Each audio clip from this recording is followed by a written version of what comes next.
Hey everyone, this is another Anark live stream, but this one's a little bit different from usual. Today I've got Zach Marlow and Arjang Jameh. I'm just going to assume I said that wrong, but today we are having a special live stream so we can all kind of, ramble productively about the state of our decaying republic.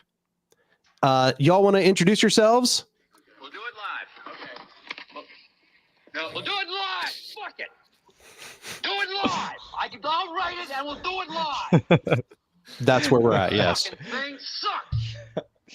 Well, you all know that we just spent so much time trying to get this all set up. So, yeah. So, yeah, I mean, it's a great prelude. It's just fuck up after fuck up after fuck up. I mean, that's what we've been watching for months and months and months. And all of us have been like, duh. It's what the donut is rolling down the hill. It's going to keep going lower. And everybody's like, oh, the donut. It's like the meme. They're like, the donut, it's gone further down the hill. It's like, that's what objects in motion do.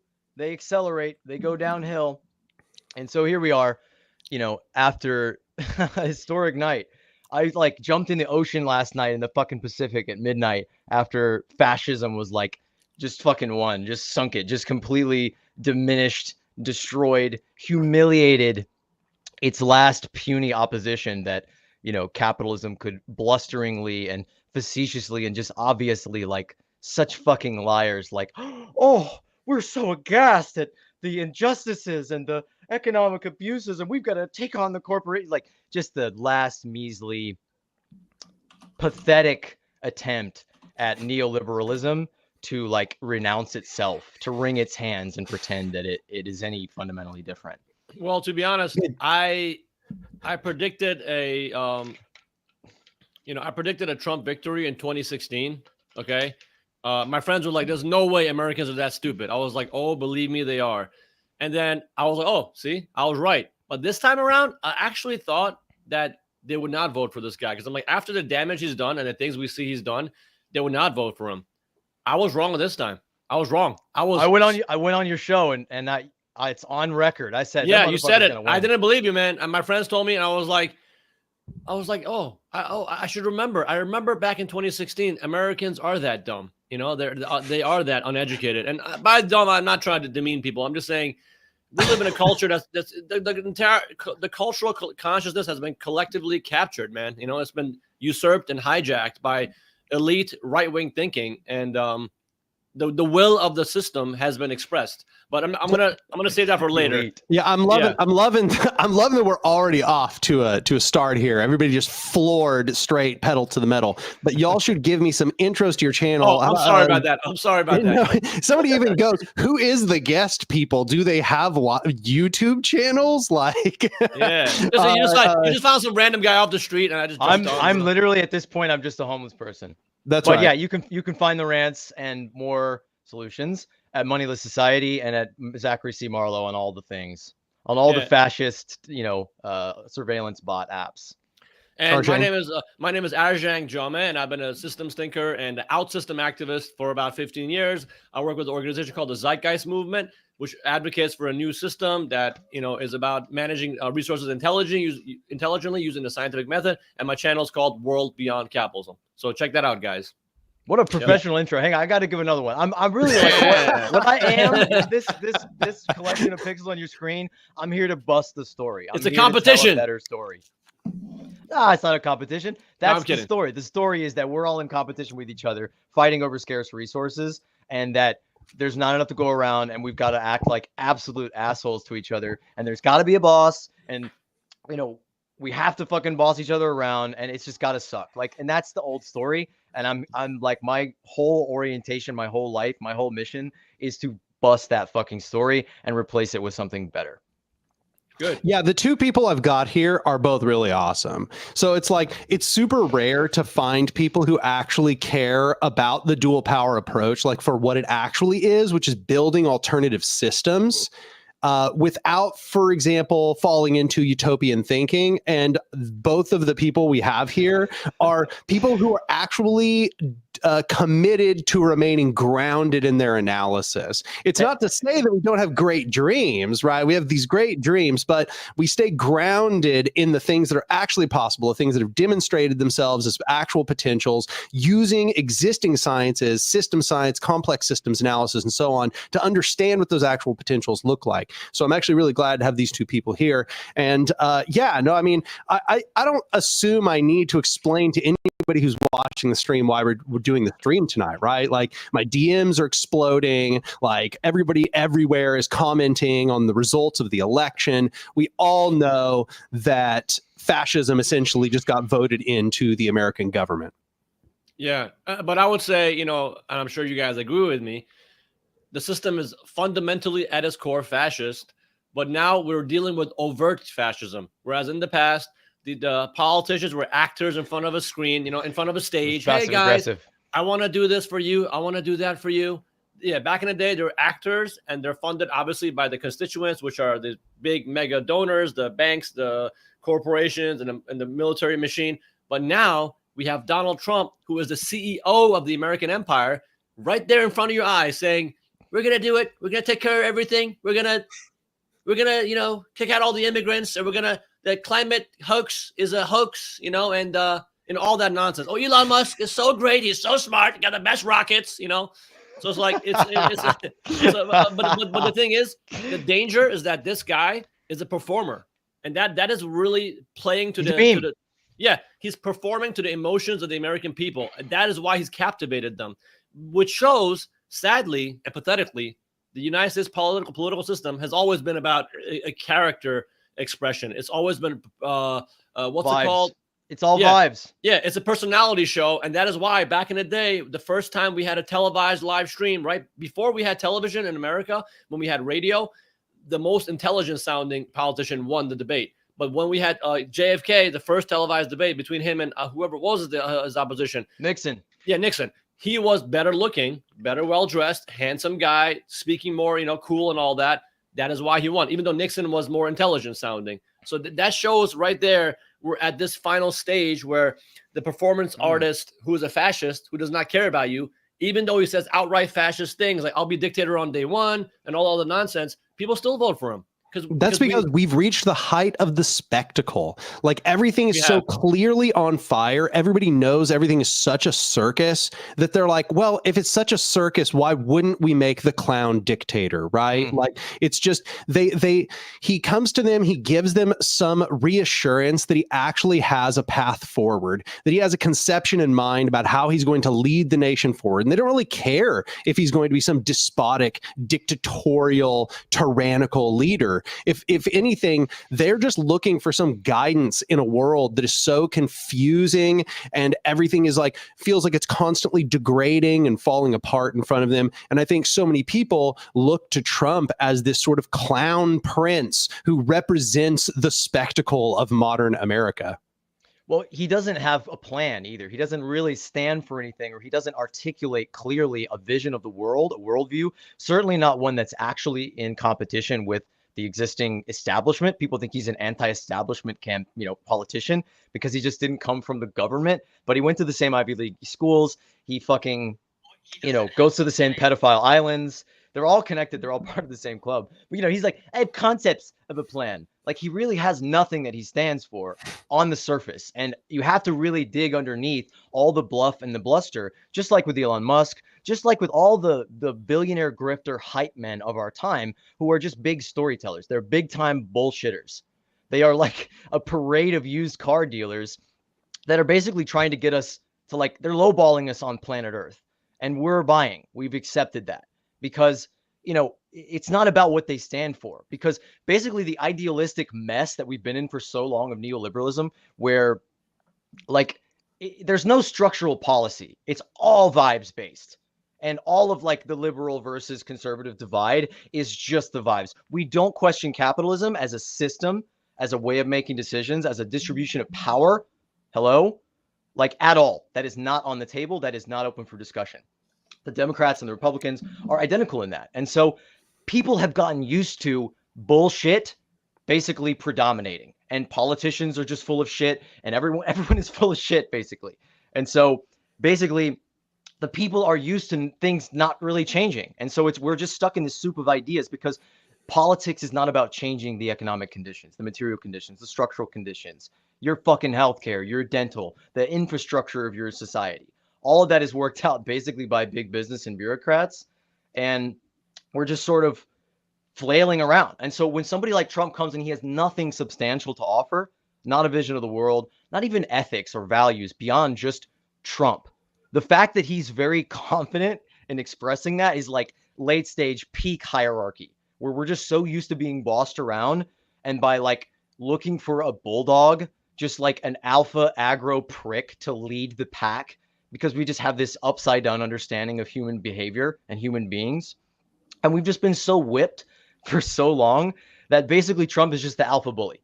And as Carl Jung said, and Arjang and I talked about this in our last stream, basically Hitler was not a man. He was an empty space for the unconscious of the people to sort of fill this balloon, this shape, this like Trump is the liberal neglect of the last 3 or so presidencies of our lifetime, pooling into this dark shadow of unmet human needs and deep frustration and rage at a system that we've been so gaslit in, we don't even see it. We don't even know where we are. We don't know who we are. We don't know why we exist, but we're fucking pissed. So Trump comes out. We got a $20 super chat here from Sam. Sam's an old friend of mine. Sam says, Americans aren't stupid because of Trump. More people stayed home or split ticket voted than they have in decades because of wars and so on.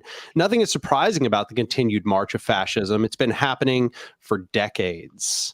So I wonder what y'all think about that. Chat. Yeah, great point. And actually, it was something I was going to touch upon because, yeah, I mean, when we look at what's happened in America in the last 50 or 40 or so years, like a lot of it started with obviously the neoliberal era of clamping down on everything during the Reagan era, where they started the whole privatization process, but also Bill Clinton, NAFTA, sending all the jobs overseas. It was a bipartisan attempt, an agenda to basically cultivate the will of the market, you know? So all the wars, all the shipping the jobs overseas, the massive amount of inequality, the growth of the surveillance state, the stripping of our democratic rights. You know, I can go on and on and on, but the thing is that the both parties, for their profit, which you talked about, Zach, for the sake of their self-interest, making a killing, you know, making mad money, a literal killing. Yeah, literally a literal killing and a mass murder. Killing. Yeah.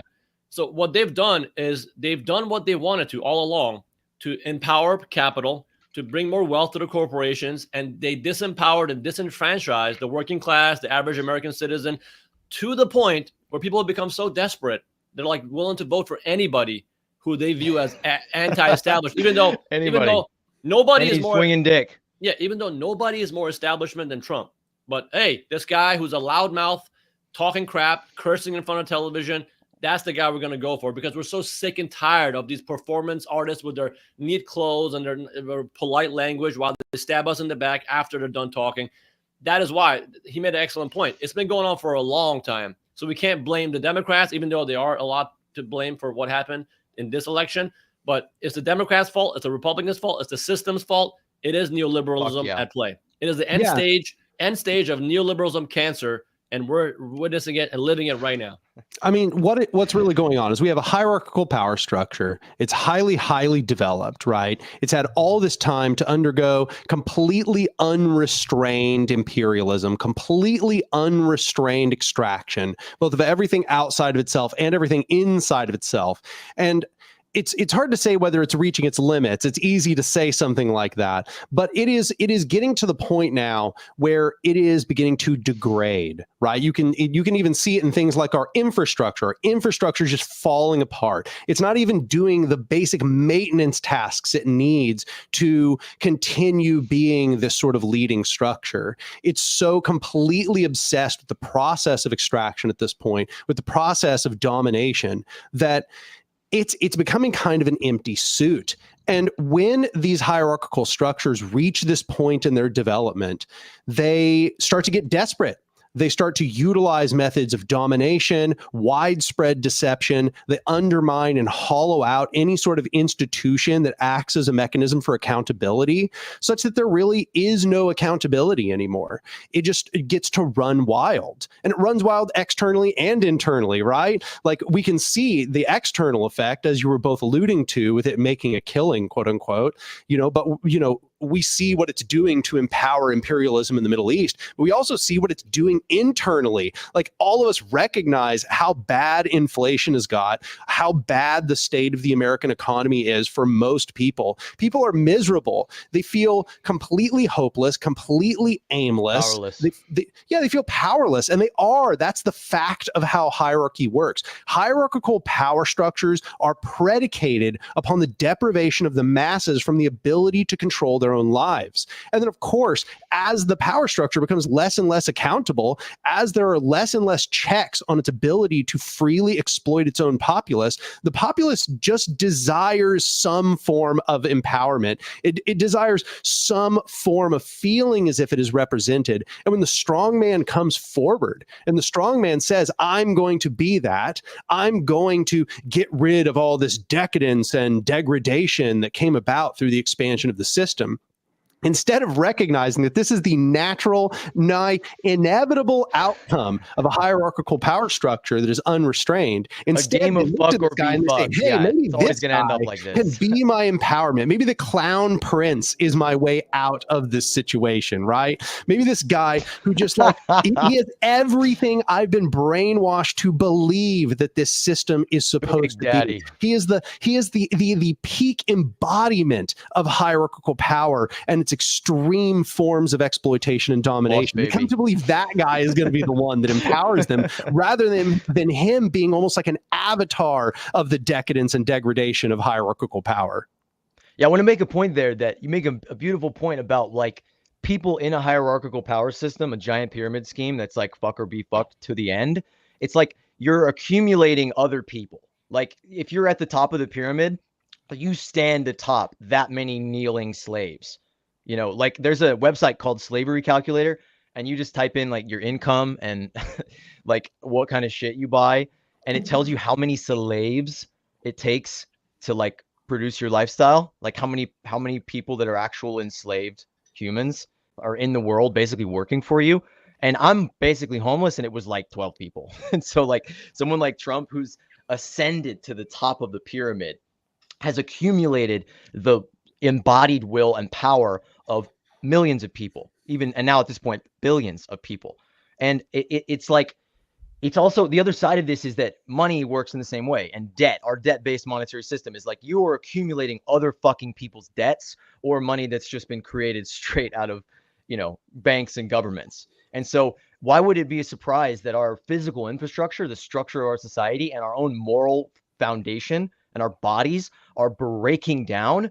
Because it's all about hype and speculation. And our basic priorities are all filtered through a fucking nonsense, a dream of this speculative, like, people talk about inflation. One, like it's a law of nature, like it's just a thing that happens. Two, like it's not corporations raising the fucking prices. It's not just some monetary phenomenon because there's too much money in the system. It's because the people who sell you stuff, like who have you trapped, that you fucking depend on them to meet your most basic needs through them, like the food companies, water companies, electric companies, like, you depend on them, and they control you through that system, through money. And Arjang, come in here. I'm getting lost in the sauce. What is money? Explain this, please, because most people have no fucking idea what money is and how it works and how it factors all into all this. Well, the traditional explanation is that money is a medium of exchange that allows mutual satisfaction of two sides meeting their needs, and then everybody walks away happy, which is like so bizarre. What does that even mean? That cannot be true, that money is a medium of exchange, especially when you research into the work of David Graeber and Debt, that really good book, Debt, the First 5,000 Years, which really taught me a lot about how money and debt are inseparable. It is a process, or it's an element called a reciprocal obligation, in which you are forced into a totalitarian setting. They call it the free market, which is actually the freedom of the wealthy and the powerful to exploit the vulnerable and the weak. But in reality, it is It is an obligatory setting in which there is a forced level of competition on people where they have to compete with one another. And you're actually engaged in a process of, war. And as Marx called it, class war, which is like, okay, very simple example. You walk into a store, you want to buy something. Well, you're already strategizing in that element where like you're trying to buy things for the lowest possible price and buy the most amount of things for that price, while the guy who's trying to sell it to you is trying to sell it to you sell you the least amount of things for the highest amount of price. That setting is violent, and it may seem very arbitrary and silly and simple to the average person, but when you extrapolate that to a global economy where there's this imposition of artificial scarcity on billions of people, artificial scarcity, because as we can see, the hunter-gatherers who didn't use money, even though they're primitive in their technology, they don't have vaccines and medicine, sure, but they don't have poverty. Whereas in our society, we have poverty, this condition that is a complete social creation. It's artificial. So when you look at all these things, artificial scarcity, enforced competition, debt, money existing as debt, then the world around you, which is full of rampant with inequality, poverty, fascism, wars, climate breakdown, then it'll start making sense to you. Then you start debunking this stupid idea that money is a medium of exchange. That is impossible. It cannot be a medium of exchange. It is a mechanism. It is a mechanism of exploitation. That is what it is. And the free market is perfect. It's a perfect mechanism to allow us to not look at nature and the habitats of our planet as a system of life support to be protected. No, it's not. It's instead an inventory for exploitation. That's what everything is. Everything. Woo. So I'll give it back to you, Zach. I was just gonna say, Silvio Gesell, this credit theorist, this economist from I believe Austria, beautiful Alps. Basically said that the fundamental contradiction between our currency system is that the medium of exchange, which money surreptitiously and secondarily is, it was not designed to do that. It was not designed like cowrie shells or something, or a social currency, to actually facilitate flow and sort of take account of like promises and commitments and relationships. But basically, it's not a medium of exchange because we use it as a medium of exchange and a store of value at the same time, which literally cancel each other out. If it's a medium of exchange, it needs to flow. There needs to be circulation. It's got to move through the system. If it's a unit of account, it's supposed to sit still. You're supposed to just keep it in one place. And this is like the dumbest thing about Bitcoin, is that Bitcoin will never be money in the sense that people are actually circulating it through society. Actually, wait, it will be money in that it will control people, because that's what money does. Not all currency is money, but money is the form of currency that has absorbed all the others. And so currency can be anything, really. It can just be recognizing currents that we see. So we see, okay, there's a current of energy going this way. We could be measuring the resources of society and basically creating flows and remarking on them and creating currencies out of that. That's we're getting a little lost in the sauce again. Yeah. I could intervene and be like, well, we also need to consider Bickler and Nitzin's capitalist power. But here's we got a message here from Sam again, another $10 donation. He says, have any of the three of you listened to the most recent Behind the Bastards episode on Peter Thiel? Also, have any of you watched the debate that Peter Thiel and David Graeber had back in like 2010? Great debate. So your answer is yes, you have seen that debate between them. Yeah. I didn't see it, though. I didn't see it. Peter Thiel's a fucking snake. The thing that David Graeber was, I think, just coming out of writing Utopia of Rules after that, and they talked a lot about like science fiction. And that book is a big part of it is about why we're not living in a world of flying cars. Like it's the essay is called On Flying Cars and the Declining Rate of Profit. And it's basically about how research in the capitalist system and in money world, like researchers and scientists and people trying to solve the world's problems spend more of their time having to compete over getting funding than they do actually doing the science. And the whole system is about creating the most fucking competitive atmosphere possible, rather than what the social science actually says about innovation and creativity, that you create the most cooperative environment and you just fucking meet the needs of the people and give them what they need, and voila, innovation. But yeah, basically, that's a really crucial relationship to understand in this whole Trump thing, is that really Donald Trump is a fucking Halloween mask. He is a fleshy plastic mask over a much, much darker and more sinister techno-fascist, transhumanist, fucking accelerationist death cult that is like basically devoting their energies away from being like libertarians and claiming that they're anarcho-capitalists, even though they still do, while they're trying to use Trump to seize state power and do the fucking least anarchist thing you could ever do, be Donald Trump, like commit fascism. I don't know. But yeah, basically that's the real power structure behind Trump. Is Peter Thiel, is Elon Musk now, is all of these Silicon Valley billionaires that were once all gay and cosmopolitan and against the Republicans because the vibes were so off. Now they're like, oh, this is our guy, of course. And so they've basically used Trump geniusly. He's the jingling keys. He's the jingling keys over basically a population that still lives in the Middle Ages mentally, that has no idea the technical reality of what we're living through.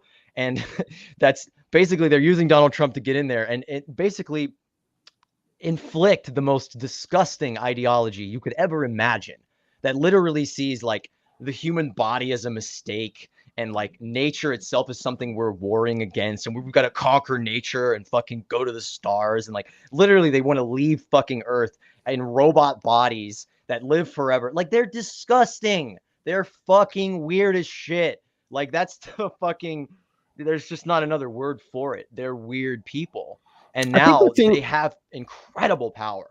The thing that strikes me is that even though we've had such sophisticated technological development, even though our politics in many ways look very different from the politics of the last rise of fascism, somehow in so many ways, the rise is so astonishingly similar, right? You have this massively different technological and social substrate where like me and you are talking to each other on computers, right? Like, look at this, like, look at what's happening right now. This so complicated right now would be magic. You guys have no idea. In the Weimar Republic right before World War II, right? Like this is magical, right? We're like wizards looking at portals or something. Yeah. Yet the actual like procession of conditions that lead to fascism are still so incredibly similar that it almost seems trite. You know, you look around at all these people getting bamboozled by precisely the exact same kind of divide and conquer talking points, where you get all of the people who previously had some position of social preeminence, you know, white people, men, straight people, etc. And then you weaponize their separation between them and the oppressed classes or oppressed races or oppressed genders, and you use it as like a little wedge, and you just wedge them apart such that they all fight with each other, and it recatalyzes hierarchical power. I think that's the thing that really astonishes me, is how incredibly similar the arc is. The only thing that disturbs me is how the one part that seems so incredibly different is the weakness of the revolutionary left by comparison to the rise of fascism. You know, if you compare where the United States was, or where even the Weimar Republic was, or where much of Europe was at the last rise of fascism, the left is so much weaker. It is so much less leverage to actually change anything. That's actually what terrifies me. But I should mention before I transition here, because I'm sure y'all got something to say, also got another $5 super chat, this time from Eric Gray. Eric says, reading recommendation, The Anarchism of Blackness by William C. Anderson and Zoe Samudzi, which can be found online in the Anarchist Library. I've heard numerous people recommend this one, so. Nice. I want to read one of these chats, but Arjang, go ahead. Yeah. I was going to say, when it comes to the weakness of the left, I would quote Alex Jones, "Stop being weak." That's it, right? Pull yourself up by your bootstraps. We got a bunch of criminals coming down on us. God, ugh. No, but I would say, look, I would say, he's right. He's fucking right. I mean, the left is a joke. What is the left? Good God. The sad thing is, when I talk to people like in daily life and my family, friends, and whatnot, people who are not really in the know as to the things we're talking about, history repeats itself, right? That's what they say. History repeats itself. I don't agree with that. I think it's not history repeating itself. It's more like the system, which is is fascistic at its core. It finds ways to adapt. The system is finding ways to adapt to the changes we're seeing. And so it's extremely toxic and dangerous if people don't realize this. And then they just write it off as like, oh, history repeating itself. No, it's not. History is not repeating itself. The system fundamentally at its core, it's a system that's about hegemony and the consolidation of power. So even though we have, we can talk to each other from across the globe. We have, soon to have maybe flying cars. Who knows? We have solar panels with 90% efficiency. We have nanotechnology. We have 3D printers. We have automation. All this beautiful technology. As Peter Joseph told me at length when I used to talk to him, the founder of the Zeitgeist movement, under a capitalist system, under a system that's based on trade strategizing dominance, technology introduced is always going to be more destructive than productive, because again, the goal of the system is wealth consolidation, growth, and then growth, which brings about more inequality and more the stripping of your rights. So that is why fundamentally it should not be just about technology, and it should not just be about the education of our social values. It has to be a combination of the two, because technology allows us to actually gain that leverage over the natural limits, right? So like, whereas back in the day, you had to walk down the hill, pour up your cup, your vase of water, and bring it all the way up the hill. Well, now you have plumbing. You turn on a valve that brings the water up. But when you have a system that's fundamentally about stratification, dominance, and hierarchy, like you talked about, Anark, that is not going to enable. It's not going to enable equality and the betterment of people's life standards. So meanwhile, when people say, "Oh no, oh my God," people around the world, like we have 4 billion people now going from 50 cents a day to like $1.50 a day. That is not happening fast enough. And as we see right now with the climate collapse and with the incredible amount of inequality of wealth, as we see with Elon and his cronies, it's extremely important for us to educate people. Look, this is our technical reality, guys. This is what we can do right now, but it'll never, ever be reached if we have this social system in place. So we have to educate people, inspire, inform, and as you're doing, form communities, collaborate, form coalitions that put pressure on the system, but at the same time, stripping people away, having them lose their hope in the system and joining our cause or whatever, the collective cause, to get people together to work on building co-ops and whatnot, all the things that we've been talking about for years. So if people don't have this fundamental understanding, the systemic awareness, along with the technical possibilities we have, then they're going to be ignorant. They're going to be like, you know what, history repeating itself. I would like to emphasize, I think you really nailed something there. I'm going to switch it off to you here in a moment, Marlow. But I think one of the things that you really nailed there is this idea that history repeats itself, or even that it rhymes, as I saw somebody in the chat say. I think that what is really happening is it's similar systemic dynamics that are playing out. Right? It's the systemic dynamics being mirrored across periods of history. So of course the same dynamics are going to rhyme with one another, but it's not necessarily that history has to eternally repeat. It's that if you keep putting in place the same system with the same imperatives, with the same driving functions, that it is going to continually produce the same outcomes, the same internal dynamics.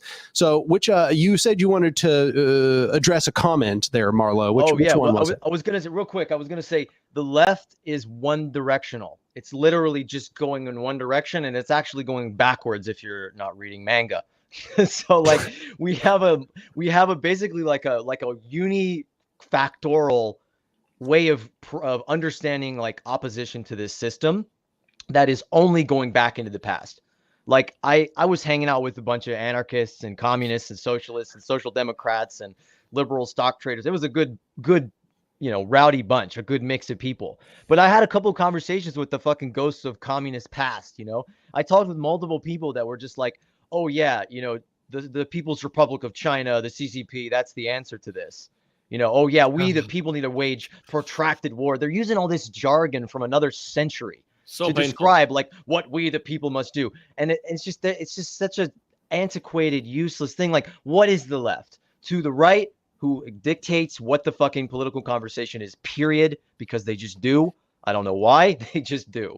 The right says the left is Joe Biden. Kamala Harris is extremely a far leftist. She is Comrade Kamala. That's what they call it. If only. Communist. She's a communist, and they really believe it. Or they start believing it, and then the meme machine starts cooking, and then that beautiful technology you're talking about becomes a weapon against common sense. But yeah, it's like they think Kamala Harris who was a fucking capitalist pig, an arch capitalist pig who was like trying to out-hawk Trump in every way. Be like, I'm the true Republican. How dare you shame the good name of the late, great John McCain. Like, Fuck these people. They are war criminals. They are pigs. They are the most oppressive, exploitative people. They are bold-faced, prison profiteering, fucking slave-mongering capitalists. They Well, are not look. communists. But wait, real quick, Arjang, real quick. Yeah. So that's what the left is to most people. The left is trans,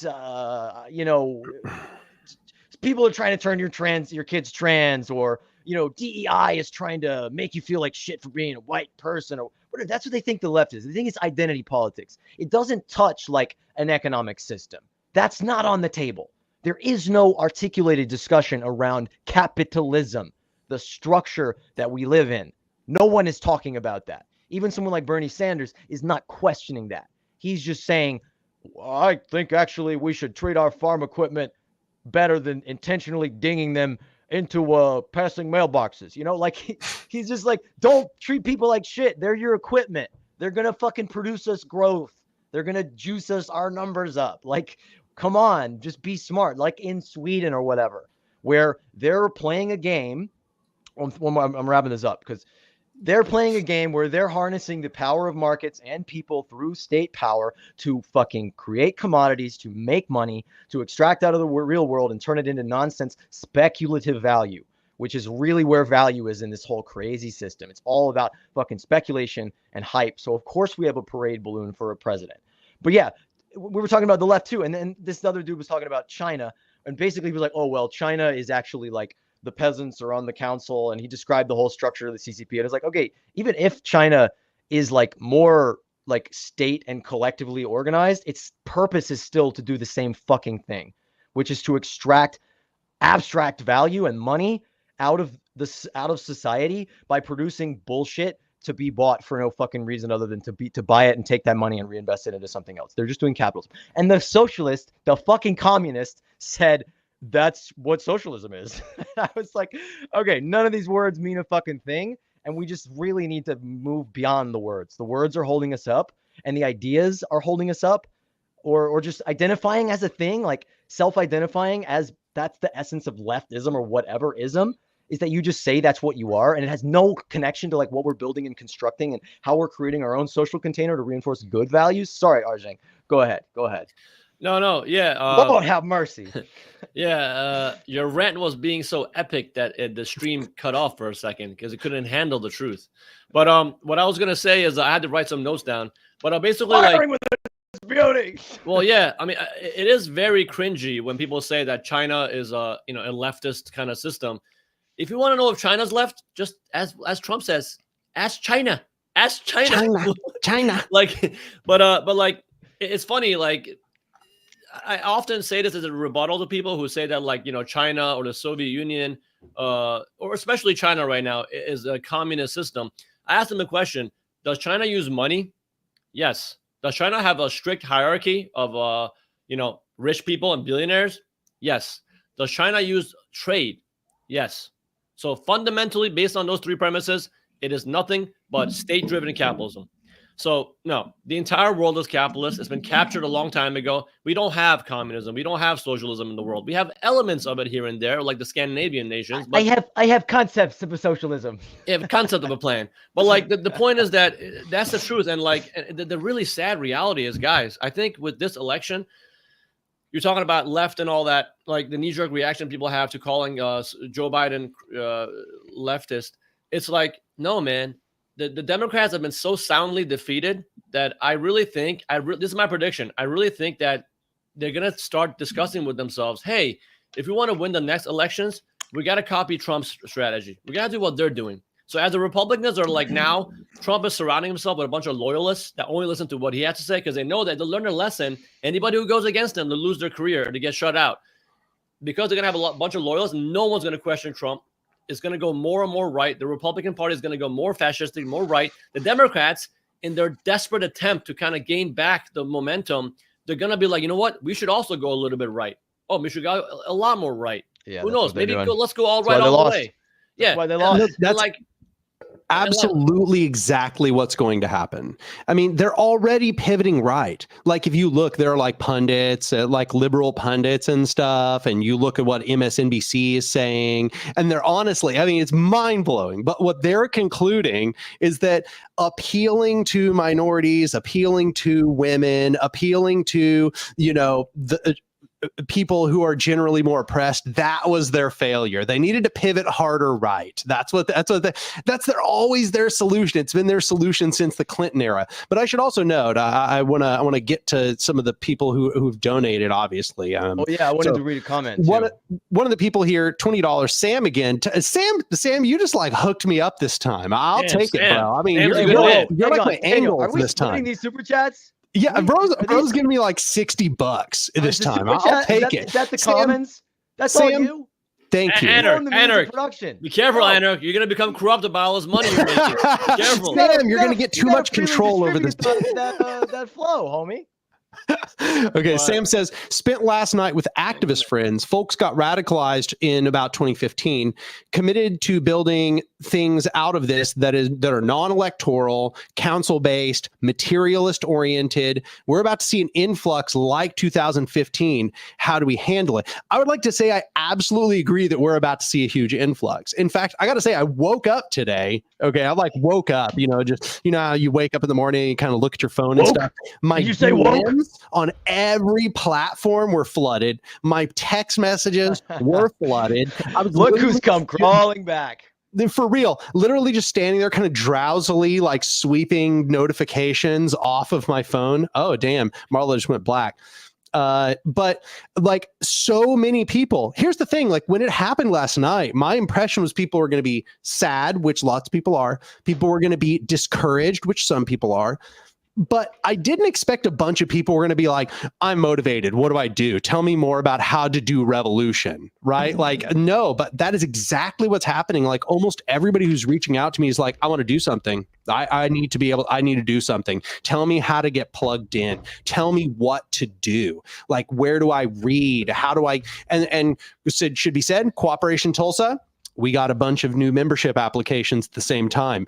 And it is going to motivate a bunch of people to enter into our organizations, enter into the projects that we are managing. I will say Cooperation Tulsa, we're prepared. We've got it. Don't you worry. You come to Cooperation Tulsa and you've got labor to offer, we can utilize it. Don't you worry about that. But I think what we've got is there aren't necessarily Cooperation Tulsas waiting in every single place. We've got a lot of organizations that are going to take those energies and they're going to funnel them into more protests, more electoral campaigns, except for some DSA candidate or some PSL candidate or something. More the same. Waste more people's time in the electoral system. And unfortunately, I do think it is the case that we don't necessarily have a bunch of these bodies that are available for a bunch of people who are, in fact, right now becoming very, very radicalized, who are very upset with what's about to happen. And things are going to get worse, yo. It's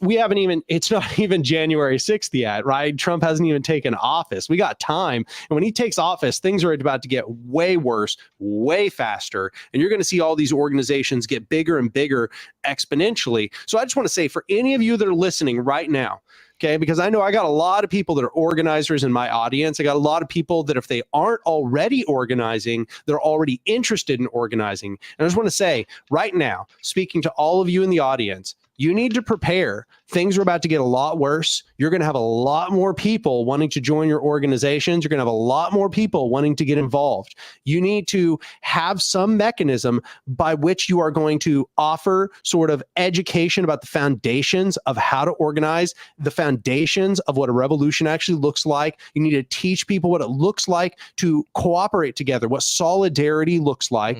You need to have that prepared now, okay? Because you got a little bit of time. Right? You got about a month and a half before Trump actually takes office. We need these organizations up and ready to go. We need these containers ready to contain the next wave of organizers. I've said before that this is not to ramble too much. This is a tangent. I'm going to keep it short because I could tangent hard. But one of the things about organizing, when you create an organization, there are ebbs and flows, right? Like that much is kind of obvious. But one of the things is that organizations often are extremely effective in that flow period when they get all these new people and oh my God, they get so much done so fast. They get like years worth of work done in like 2 months or something, right? But then it sort of ebbs, goes away, and they don't have as much energy. So much of the time, organizations just go away. They literally just fall apart in that period of time. So what I've said to people before is a big part of keeping an organization long term is it's almost like, you know, you have this container as the tide ebbs and flows, and little by little, you know, the waves come in and it fills the container a little by little more. So we need these permanent fixtures, these organizational containers that are going to continually, as these new waves of radicalization take place, they're going to be there to accept new people into them, to harness the new energies of radicalization that are taking place. Because I don't think I need to tell anybody that this is a highly radicalizing event for many, many different people. I should also note before I hand it back off again, got another super chat. This one is from Space Horse for $10. I appreciate you enormously, by the way, all of you who are donating. They said, I'm one of Open thousands. Civics. What's up? Oh, the homie in the chat just shouted out Open Civics. That's my guy. That's Benjamin Light. Yeah, they'd said something beforehand, but I don't think you caught it. Dude, we gotta do a stream with Benjamin. That guy's fucking on it. Okay. Keep that in mind. But Space Horse donates $10. They said, I'm one of thousands of decentralized autonomous organizers that are practicing crypto anarchism. I jam on Breadchain and Open Civics. So that's exactly where we're at. The online left hates us. The online left hates us.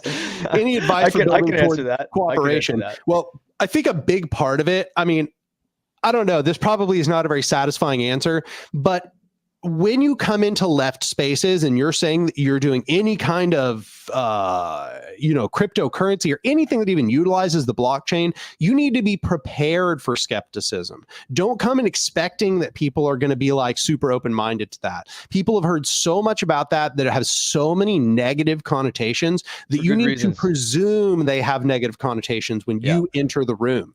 And when you enter the room, you need to be prepared to discern what you are doing from the broader project of cryptocurrency. In what ways does it materially differ? Because I don't know anything about your exact examples. I'm hoping that there's differences, right? But I don't know anything about the differences. You need to be prepared when you enter left spaces to explain what those differences actually are and why those are substantive, why those matter. And you need to also be prepared because people are probably going to say a bunch of really critical stuff. So Daniel, I know both of these people who do these projects, and I've actually like poured through the fucking crypto field, the left side of crypto, the like post-capitalist, like build a fucking commons-based mycelial infrastructure of like a decentralized open system that we communicate with and share resources, like building the fucking radical internet. Those people are fucking radical. They are seriously some of the coolest and most interesting and most cutting edge comrades, if you want to call them that are out there, that are actually doing the thing anarchists claim to do or be intro, which is prefiguring new systems of power and literally programming into code the value systems that transcend capitalism intentionally. And so that's kind of like the power in Web3 or the liminal web. We're beyond Web3 at this point, but there's tons of people out there. And if you're interested in programming or coding, like you are some of the most important people in our fucking like magical fight. You're our mages. Like we need to design radically more effective and efficient and open and transparent and safe and secure ways of communicating and connecting and networking ourselves together to share fucking resources. That's what it all comes down to. Like Arjang has talked so much about the bullshit of the market system. We need to move into the network system. Markets are competitive. Markets are a zero-sum dynamic where it's me against you and we're competing over artificially scarce resources and we're separatized. We're all in our little bubble screens. Whereas a cooperative system, you're going beyond that. You're not, you're in a network. Yeah. You're connected to each other as nodes, and there's just flows of resources going between you rather than this bully mentality of competitive trade. Like I give you this and you give me that and we're good. Go ahead. So Arjang. I want to hand it off to Arjang because I originally intended to read one of the donor comments and then hand it off to Arjang. So Arjang, I don't know if you even remember what you were originally going to say, but Sorry about that. here's the spotlight. Oh, thank you. Yeah, I mean, I'm gonna dare to be a little divisive here, guys, and bring about a point that I think is relevant in my view.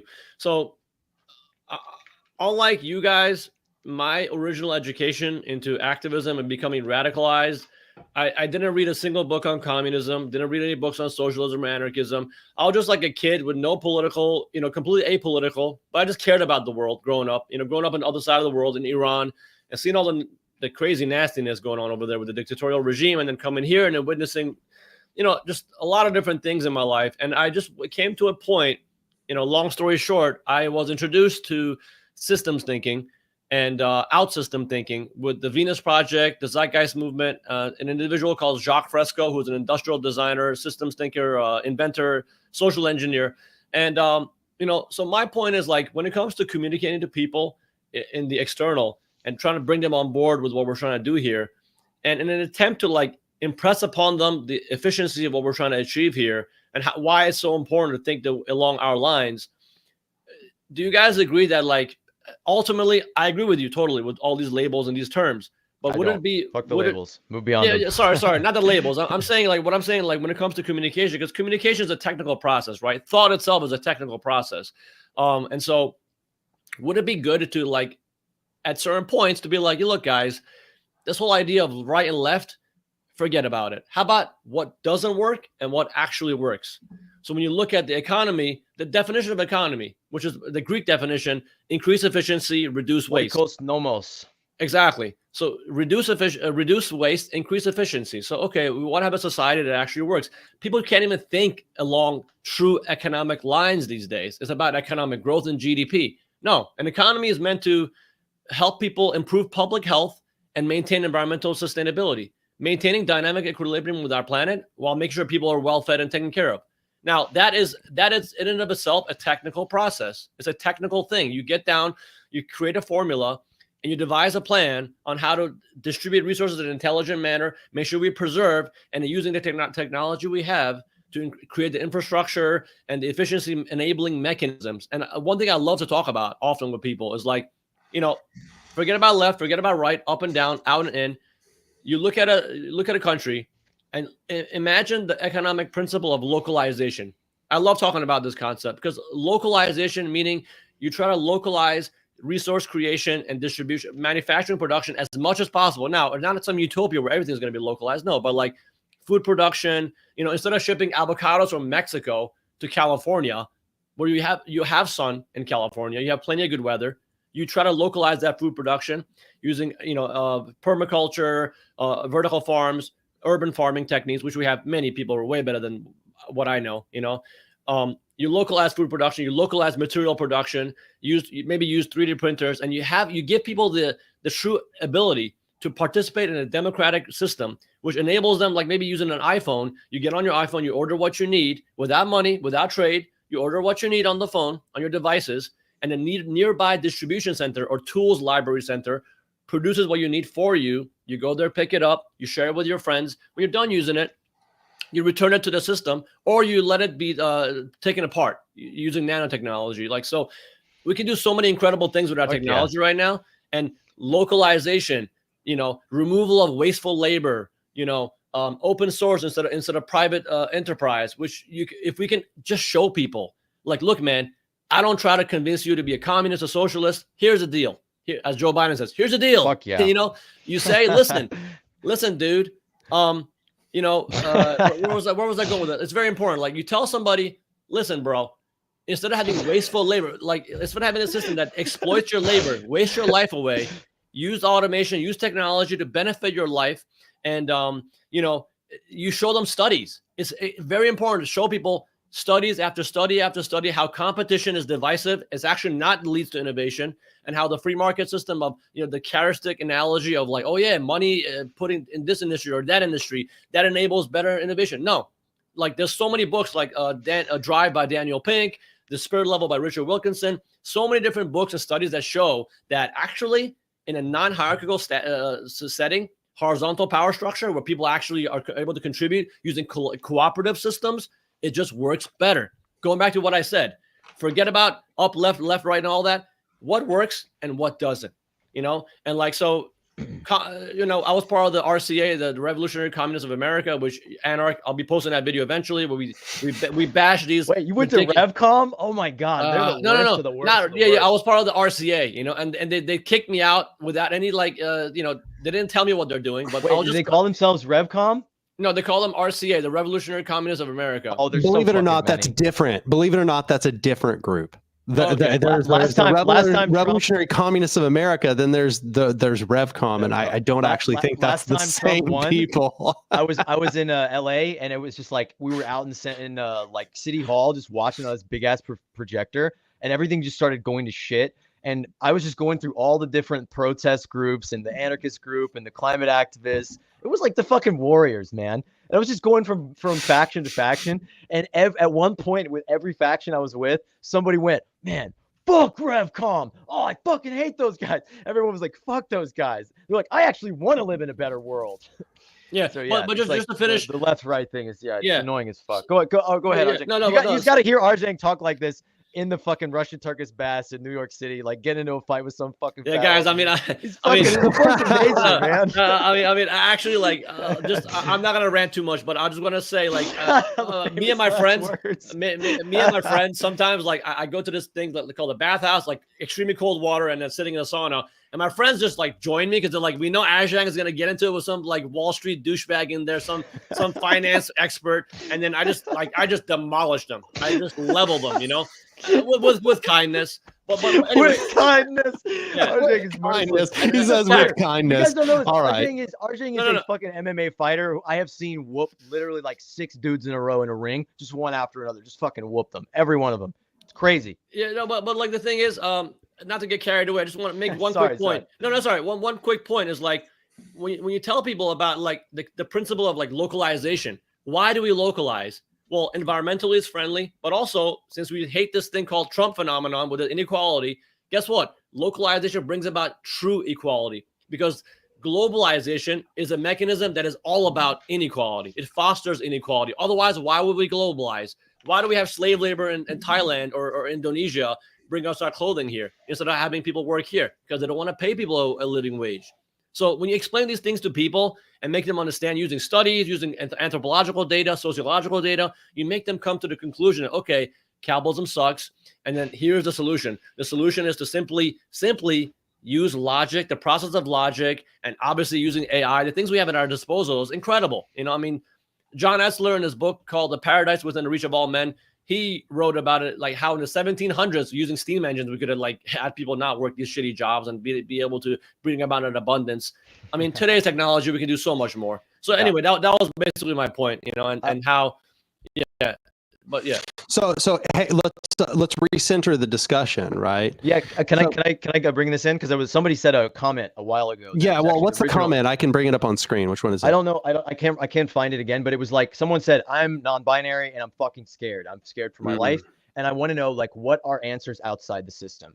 And I just want to. This was like the last rant I went on for a lot of fucking normies last night, and it was it's a very sobering moment for all of them. I was just like making jokes the whole fucking night. Like, Trump is going to win. They're like, no, women are coming out in storm. Oh, Gen Z is going to. And I was just like, the motherfucker's already won. It's cooked. The goose is cooked, my friend. And I'll comment on that. Okay, go ahead. So it's funny because, I was just, there was a video by Jessie Gender. Jessie Gender, right before the election, she created a video that was kind of subtly a response to my response to ContraPoints, which that's the most YouTube thing that I could have said there, right? But she was kind of, presenting a more pro-voting perspective. I'm not even trying to make a big commentary on that. But what I am trying to make a comment on is one part of her video where she basically what she said was, listen, I'm in this situation because, she's transgender. And what she's saying is I'm in this situation where if a Republican wins, chances are super strong that I'm going to be deprived of treatment in some sense. And the system as it stands provides me treatment.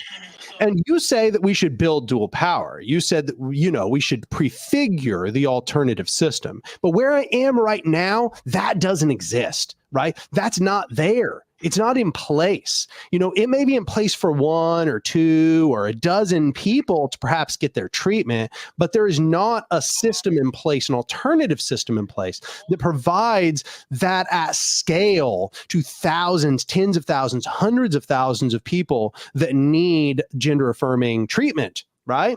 And I actually think that's a super strong point. That is essentially where we are at.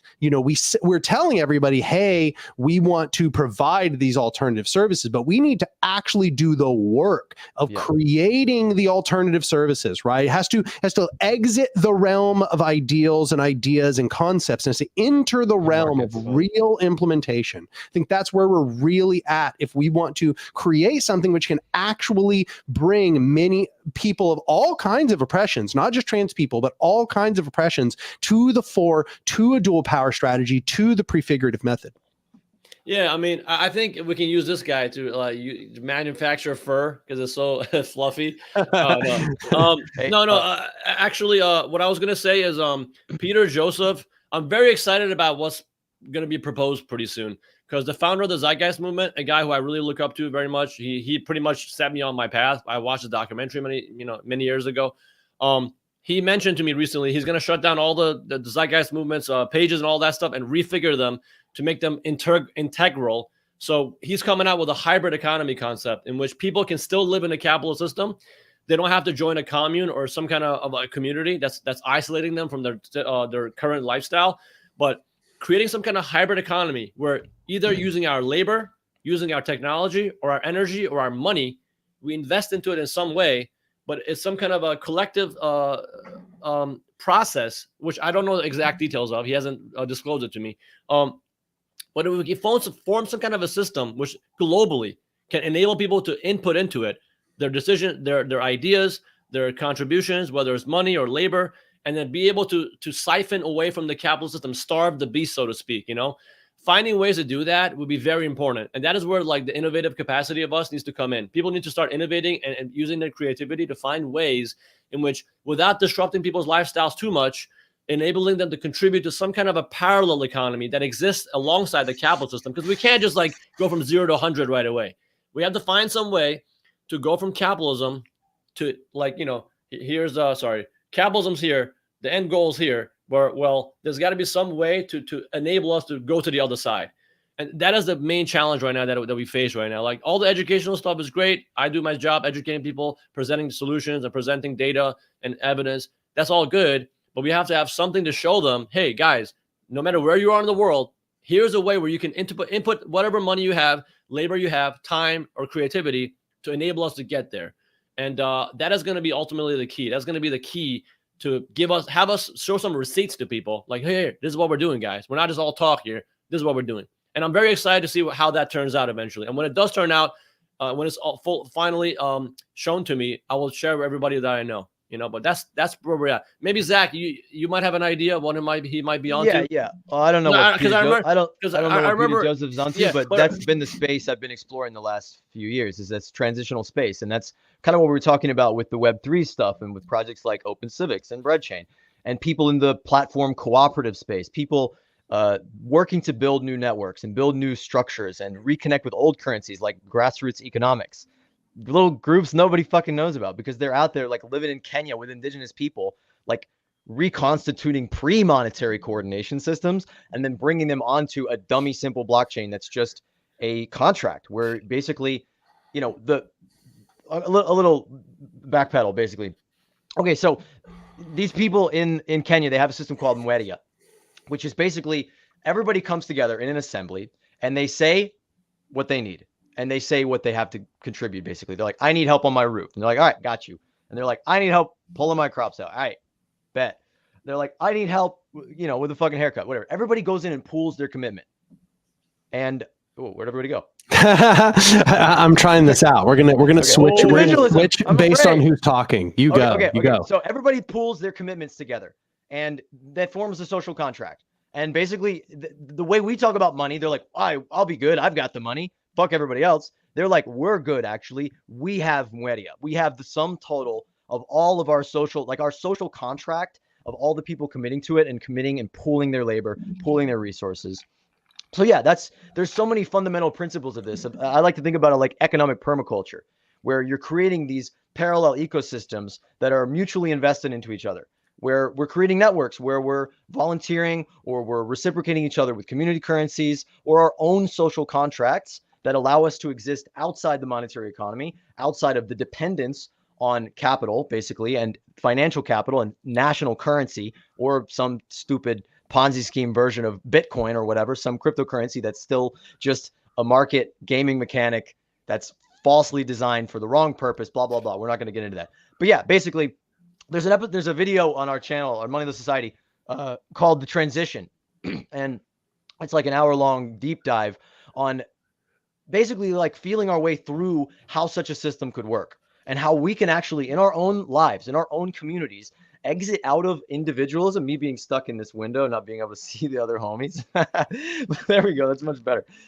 We can basically exit out of this paradigm of like my bank account, my house, my rent, my economic needs. This is the fundamental thing I've never heard a fucking communist in my life talk about.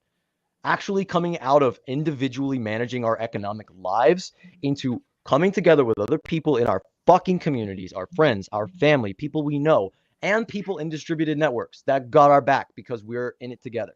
And encoding these networks, designing them, developing them, programming them, and connecting them into webs of solutions around the world. Because believe it or not all of us are broke activists who are barely struggling to feed ourselves. Some of the people maybe watching this are rocket scientists or are people who have resources or means. All of us together have way more than we have alone. And so that's like the most basic and fundamental thing to do when the system fucking fails you. And somebody was talking about this last night, like, oh, the Trump supporters, they're evil. And I was like, no, they're just scared. They're just scared people who don't have a better alternative. And we need to connect with them based on our shared fucking needs. Okay, well, here's one of their comments. We have Indiana Sunset. Hell yeah, baby. Hey, shit, man, with the commies. Trump won. Get it done. Wait, is that a joke or is he being serious? I don't know, but they said it and it's amazing. That's hilarious. It's awesome. Right when I was empathizing with their people. Yes, yeah, right as you were empathizing, that's what one of them said. Yeah, but basically, okay, it's materialism versus idealism is not fucking complicated. You don't need to know what dialectical materialism to understand that ideas alone and people proclaiming, I am a revolutionary and I'm here to save you, or I'm here to create horizontal power structure. You know, that's not as powerful as meeting somebody's fucking needs through their stomach. Organizing a meal, feeding them, meeting some basic need, treating them like a human being, like, hey, how can I help you? How you doing? What's going on? As a human, not as an anarchist, not as a capitalist, not as an anythingist, as a bloke, as a dude, as a neighbor. The thing is, right now with today's technology, with ephemeralization or the the ability for us to do much more with less. Yeah, much more with much less, I would say, because things are getting incredibly out of whack with the technology just advancing so rapidly. We can do that now. So going back to what I said with Peter's parallel economy system, like imagine some hypothetical situation where, like, instead of relying on these corporations that exploit your labor, that take advantage of you, where you don't even know where the products come from, how much exploitation is associated to that product that you're buying. You don't know how much death and destruction was caused to buy that product. Instead of that, you have people, hey guys, we have this collaborative system where we can input some money or whatever, and somewhere in our collaborative network, you can see where that money is being put to action. Where somebody somewhere is actually, we have an innovative team. They're getting together to work on ways to make sure that we meet our energy needs or our needs, in terms of food production and whatnot. Like if we can find some kind of a system in which people can be shown with that, complete full transparency that whatever they're contributing is showing some result, which is not based on growth, not based on competition, or any other nonsense, the trade that's associated with the system. If we can show people that and a way in which it can be distributed in an intelligent manner, where there's not too much production, not wasteful overruns, things are exactly met as they're supposed to be done. And that way we can slowly starve the beast. So take away from the system. Don't contribute to it. Don't contribute to the growth mechanism, which is cancerous, ultimately, destructive to the ecosystem and creates inequality. That is I think the key. That is ultimately the key. And if we can start happening in small bits here and there around the world, that is the way we can start radicalizing and getting this concept to expand. Because ultimately, all we really need is that 1%. If we can use it, yeah. Go ahead. So yeah, here's Daniel, the thing. I've been reading this book, Full Spectrum Resistance by Eric McBay, which if you've been watching any of my previous videos, you know that I keep saying Eris McBay. So somehow I thought his first name was Eris instead of Eric. I don't know. You can just pretend that I say it correctly in the 2 videos where I discuss it. But anyway, he's been talking about this concept of a culture of resistance.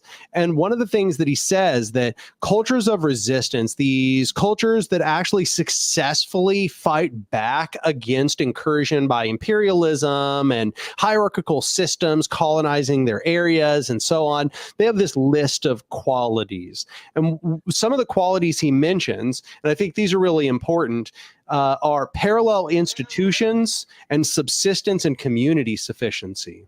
So basically what he says is, cultures that are able to resist incursion by dominating power structures have parallel institutions, and they have the ability to subsist on their own as a community. They have community sufficiency. So let's see here. I'll just read like a portion of this. It's only a couple paragraphs. I'll just read kind of what's being said here. For city dwellers in an industrial age, it's easy to forget that successful resistance movements throughout history have been materially self-sufficient. Free communities grew, gathered, hunted, and fished their own foods. They relied on the commons. They made their own houses. Yeah, baby. And as discussed in the chapter on logistics, they often equipped themselves with their own weapons, communications equipment, medical services, and so on. Indeed, the freedom to be self-sufficient on their people's land was often the primary reason for struggle.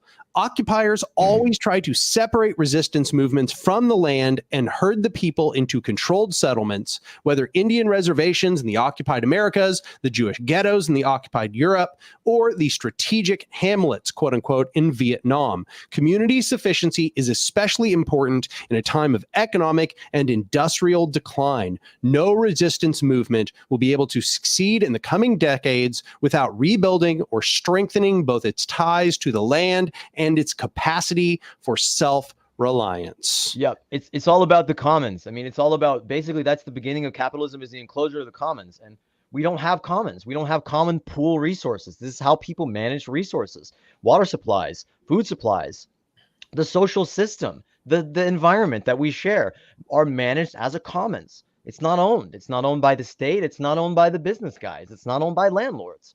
It's managed together. I mean, and there's simple iterations of this, like community land trusts, that can actually allow you to free land. If land is not free and people have to pay rent, we are not free. And so we need to enter into a process of actually engaging with the financial energies of the world in buying back as much of the fucking land of the earth as we can to leverage your grandmother's fucking property that no one's laying on, or maybe you're fucking rich and you live on planet fucking earth, because we all do, and we're all in this together.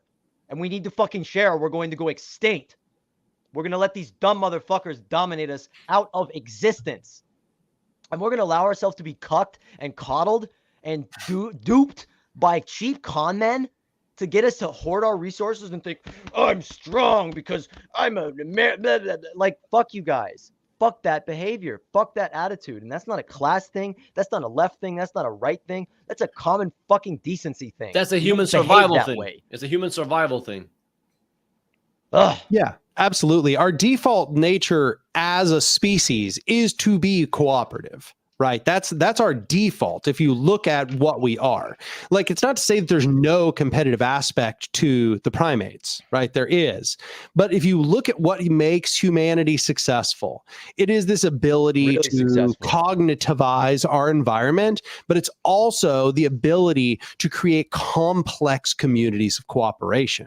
That's what allowed us to be better than baboons. You know, people always love to point out, they're like, oh, man, well, baboons, humans, you know, they're really they like to compete a whole lot. It's like, yeah, well, notice baboons Yeah, they're fucking are not baboons, controlling the planet, right? Like, Well, notice it's not in our case, baboons Daniel, that they are. created the modern human society. It was humans.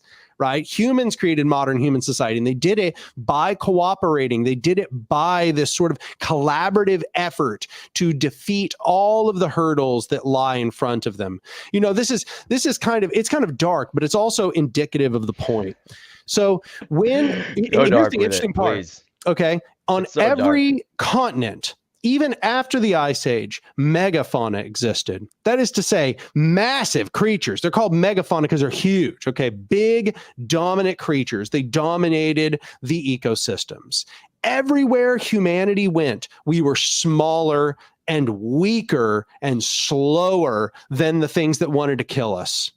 Yet, we succeeded by going to every single continent with our fucking brains, by the process of cooperation and collaboration to I mean, as sad as it is, to destroy, to kill all of the megafauna, okay? Which is bad, you know, it's not good, but it's indicative of the fact of what I'm getting across here. And that is what made us dominant as a species is that collaborative aspect. It is cooperation. It is us being able to cognitivize and conceptualize our environment and then act strategically together.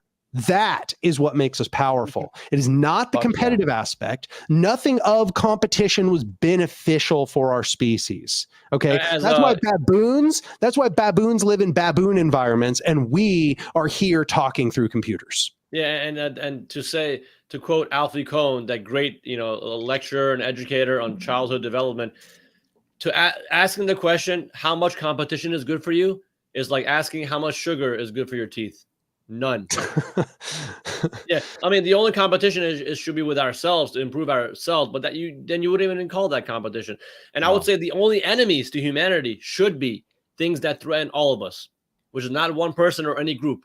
What should be the only thing that threatens us are like things like viruses, earthquakes, and meteors. Those are the things we should be innovating and trying to find solutions to. Not like, you know, other groups that we should be trying to kill or immigrants that we should try to kick out. You know, that's what we should unify us as a species. Try to stop disease, viruses, earthquakes. Those are the things we should be working on trying to improve from, you know? Yeah, I mean, that's the thing. So if you look at what the hierarchs want, right? You look at all these people that want a society of domination. Great term. What they want is a society of reversion. They want a society where we are weaker. They want a society where we follow a rule for life that doesn't even match how we got here. All of the hierarchy is exploitative. It's parasitic. It essentially parasitizes our cooperative instinct. The cooperative instinct that got us here has nothing to do with hierarchy. It has everything to do with us working together to get things done. Hierarchy is a parasite on our cooperative instinct. That is exactly what it is. And the only reason why they have that power is because they extract that power from our cooperative instinct. And that's the thing. I think that's the thing that infuriates me the most about the dialogue around competition and cooperation is it's like competition is a luxury of a society that has already been built by cooperation. The only reason why we have this society where cooperation can ever be carried out is because we've created the foundations, the basis that allows competition to safely take place. It can afford it. Yes, exactly. We can afford to compete. We can only afford to compete because we can afford to make our entire society into a fucking game, to gamify our fucking society. And that's tragically about it. Go ahead. Tragically, we're getting to a point now where we can no longer afford to have these things happen. We can no longer have, you know, back in the day, you have sticks and stones fighting each other. You have javelins, then you have Roman catapult. But today's age, with incredible, totally devastating climate-changing technology and then nuclear weapons, we cannot have this foolish game anymore of competition. We cannot be foolish enough to continue this nonsense, you know, because we are literally threatening all life on this planet with the stupid ideology of competition and growth and all this nonsense. So, you know, that is why it is ultimately, in a lot of ways, besides the movement building, it is an educational imperative. You know, if Americans actually knew what their true enemy is, which is the system that's been wrapping its hands around their throats slowly over time, they wouldn't have this whole blame gameism that's going on, you know? And so, yeah, you know, that ultimately comes down, it's a dire and desperate educational imperative for us to reach out to our fellow man and educate them on what works and what doesn't. You know, I want to get back to this was another answer to one of those people, because one of those comments just touched me, that a lot of people are scared right now, that a lot of the people I was watching this whole thing roll down with were not confidently having a conversation about the, you know, mechanisms of hierarchy underneath it. They have systematically, oh, and speaking of games, that was the thing, is they had to turn the fucking TV off to play a goddamn game. And it was just like, I was like, can we not do this? Can we deal with reality? And somebody took me aside and was like, oh, they're not ready for that. You know, it's just, you know, you just got to let them in. Something about anxiety. And it's just like, are we fucking adults? Are we fucking big people? Like, do we, you know, take care of our own needs? Like, are we responsible? Are we capable? And it's the fact that we don't deal with this stuff head on. We fucking construct games and illusions and distractions. And that's why our fucking political reality is indistinguishable from reality TV. You know, I check out this channel once in a time. It's called Secular Talk. That guy, Kyle Kalinske or whatever. And I mean, that guy just infuriates me. Yeah, he's got a lot of good points, but like, he's made all his post-election videos now about like, oh yeah, here's what the deal, guys. This is what the Democrats need to start doing. The Democrats need to start. I mean, it's ridiculous. Oh my God. Yeah, he's like, the Democrats now, this is what we gotta do, guys. This is ridiculous. It's drug addict behavior. Yeah, it is. I wanted to say this because I want to give a little hope that, like, I said this to this girl. It was like, okay, it's not negative to say the system has fucking failed you and it's not going to keep working. It's not negative for Kyle Kulinski or any lib commentator to be like, sunk cost fallacy accepted. Okay, you're right. We're not going to tweak the system by being more smug than it. We're not going to be right. We're not going to be able to write our way into changing this fucking system that was designed from the fucking get-go.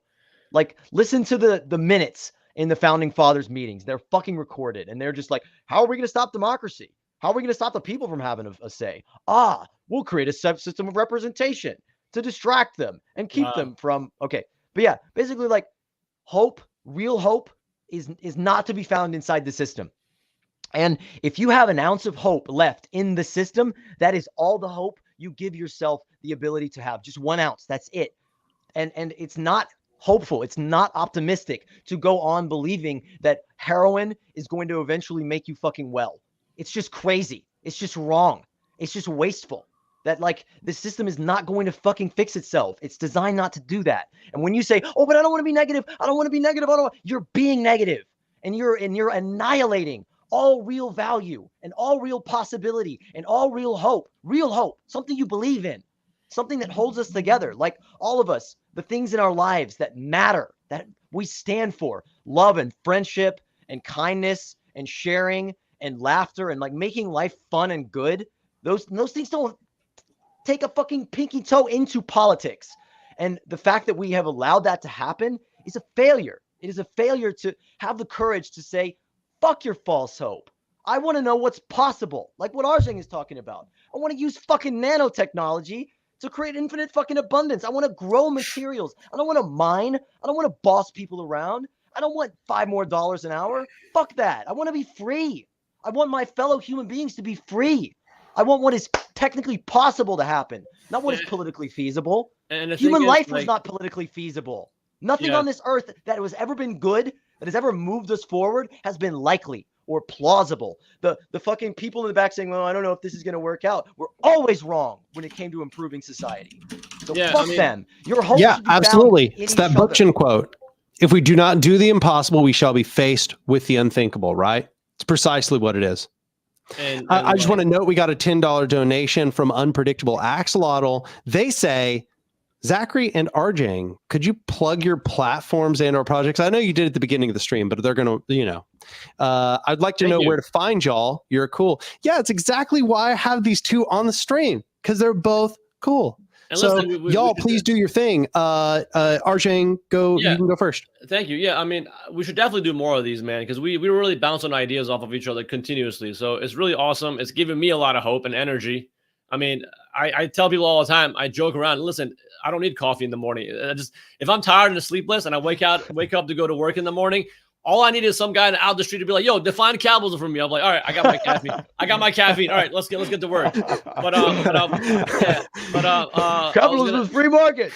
Yeah, but I was gonna say, thank you so much for calling me cool. I don't know if I'm cool or not, but my channel is called World Beyond Capitalism, and I'm a moderator for a global sustainability advocacy organization called the Zeitgeist Movement, which I really encourage you guys to check out.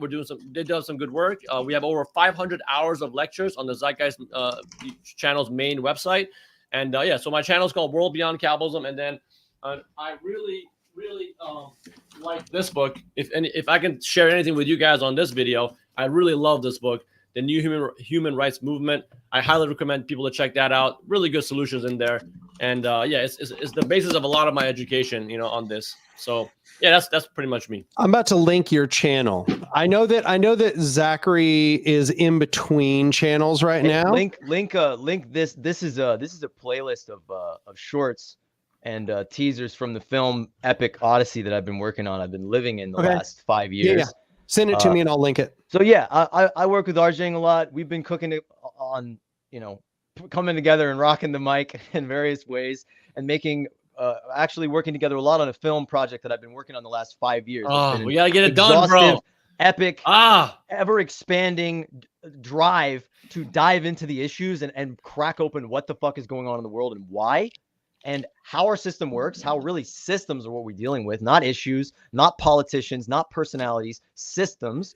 And the answer is constructing systems. And so we've been constructing an incredible journey that has been just fucking literally taking me all over the world on this, in the gift economy of like, just following the fucking fire that is in human trailblazer. Be a human. In the world.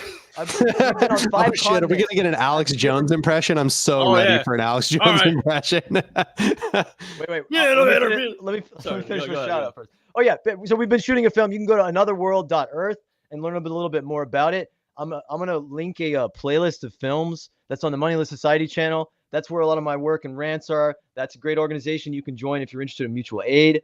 And I'm working with the Venus Project. I'm working with Arjang. I'm like Ferris Bueller. I'm with all the factions. Anybody who's trying to make the world better or even thinks they are, like, I'm infiltrating these days. Like, you would not fucking believe the weird circles that I've been in the last week. No, you're doing trying to bring about a better world. Just real quick to answer his question, or her, I'm not sure who it is, but like the old school Zeitgeist thing. Yeah, there was a documentary called Zeitgeist the Movie, which pretty much it was a great documentary, very well sourced. It exposed 9/11. It exposed religion. And it exposed the banking system, but that was not really the thing. After that, Peter Joseph, he went to the Venus Project and worked with an individual called Jacques Fresco. And after that, he created Zeitgeist Addendum, and then Zeitgeist Moving Forward. With those documentaries, launched a movement. And back in 2008, it gained a lot of momentum, and they were doing amazing work. But over the years, man, people just got burnt out and they kind of faded and stuff. So I'm one of the only really active Zeitgeist movement members in the United States. I think it's much more active in I think Europe right now, but that's basically the Zeitgeist movement. But going back to Zach, man, Zach is awesome. I love Zach because Zach, it was back in 2021 it was, or 2022. 2021. I remember this weird guy messaged me on Instagram saying, "Hey man, I like your communication style, I like your energy. I want to make a documentary and I want to invite you on this journey. If I can come to Brooklyn and start shooting videos with you, what do you say?" I was like, dude, I'm fucking underslept and depressed right now in my life. I don't have much going on. I don't think I'm ready. I don't think I'm the guy for this. But he believed in me, and he showed up to Brooklyn. He got into an apartment with your friend Vision, literally 2 blocks away. There were other synchronicities in there. I was shooting videos for the crazy Paperboy Prince, who is one of the most interesting outsider politicians. And I find Arjang, and I'm like, "Hey, you're in New York City. Let's fucking shoot something." And he's 2 blocks away. He's literally it's crazy. It's crazy how it worked out. It was not planned. It just happened to work that way. I remember you you're laying on your couch with one of those vaporizer space bags, and you just inhaled it. And you just explained to me The Cancer Stage of Capitalism by John McMurtry, and about how there's the money sequence of life and value. That's basically this self-maximizing cancer. And then there's the life sequence, which is infinitely regenerative. And I was like, who the fuck is this guy? Where did he come from? And he looks like Robert De Niro, and he boxes people. And we doing over here. We doing over here. He's a crazy cat man. Like Arjang, We is got well, he's three he's an beautiful amazing people trainer. in here. Let me tell you, Yeah, we do. I think we've had a comment on everybody here being attractive people. I think at Oh, this thank point, you, gang. yeah. We're glad you enjoyed the show. No, but just to say real quick, like, man, Zach, I really like Zach is awesome because Zach injected a love lot you of too, buddy. energy and positivity. You know, man, I'm always been a diehard anti-capitalist, but like, you know, Always. there was a point where I was kind of like very diminished because I was having some sleep issues and you know I went through, I think it was a bad breakup. Something was that really bothered me, and then you, Arjang, I think it was an economic system based on scarcity and domination. I think that's what yeah, I think so, yeah. But I was just like burnt out, like just working many hours, and then between the times that I was like not working, he would be like, "Yo, listen, bro, we're going to the bridge to shoot a video. I want you to rant about why money sucks while overlooking the bridge." I'm like, "Damn, bro, this is crazy. Are you sure this is gonna work?" But you know, it worked out, and I'm so happy that I'm very honored to be part of this project. And goddamn it, Zach, let's get this movie published already. Let's go. Yeah, we're in the phase of like building a production company. I'm trying to build like the fucking storytelling engine for the revolution. I'm trying to build this film in a film studio. I'm out here in Topanga, in California, overlooking the evil empire of Los Angeles. I'm trying to basically hack into the story beam and shoot this fucking movie of blowing capitalism apart and putting it back together in amazing solutions all over the world, like building a fucking like a like a ladder across the fucking rapids of amazing solutions that are out there. That the solutions are out there. That's one thing I can remind all people. That's what makes me hopeful, is that it's not theory. Is that you have to get out the door. You have to leave your comfort zone. You have to leave. Honestly, this is going to be painful for a lot of people, but you have to sort of let go of a lot of the people in your life that are just not going to fucking ever care about the stuff you're talking about, and find the others. Find the other people out there that have a fucking moneyless commune in Italy where everybody pitches in $50 a week and everybody only has to cook dinner one night a week. And you use fucking Cyber Nation in your Telegram group to fucking just make life perfect. And you do nothing but have beautiful conversations about the better world we all know is possible. Like, these places exist. There's a place in Spain, in all the anarchist country, where there's a whole fucking town called Mondragon. What about Mondragon? Is that Mondragon? It's like freaking 30,000 people in a federation of cooperatives that's all interconnected, and they have a fucking corporate congress and like levels of fucking engagement. They have a representative system. It's not perfect, but it's fucking awesome. And they're out competing the system. We talk about a parallel system. The fucking answers are out there. We create structures, work within the system, build something better with our own labor, with our own love and commitment, and fucking connect it together, federate it. Agreed, 100%. Content about all this shit soon. I'm starting a new channel. Another World is Possible. Also, is that what you're gonna? You decided? Did you just name it on the spot? Of course. Oh, is that it? You just named it. That was premeditated. Wow, he dropped it on this video. Damn, that's it. Yeah, everybody. Damn, this is historic. This will go in the history books. You understand? That's it right there. We just found the name for Marlow's new channel. No, that's been the name. It's the first film is Another World. Fucking hard. Okay, all right. Trailblazer. Hey, do the Justin Bieber one. Come on, give us what we all paid for. I'm not in the element, but I'll try. Like, come on, you're in the element. Look at all the super chats you made. Be a trailblazer. What, the super chats? Oh God. So, let me see. Justin Bieber.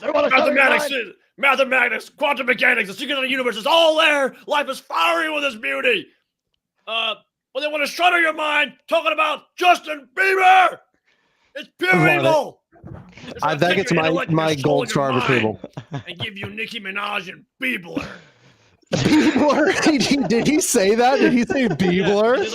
And Biebler says, hand in your guns, pass the Cybersecurity Act, and then the police state is cool. You know, he said Biebler for real. That's so good, guys. Like that's when I was living in LA, I was like just impersonating Alex Jones all day with my friends. They're like, dude, we're tired of shit. I think, dude, he doesn't stop. We're eating fucking crab legs, and you're just like going off on these crab legs are incredible. About Bill Gates' chicken McNelly. You know, just like fully in character. This guy's insane.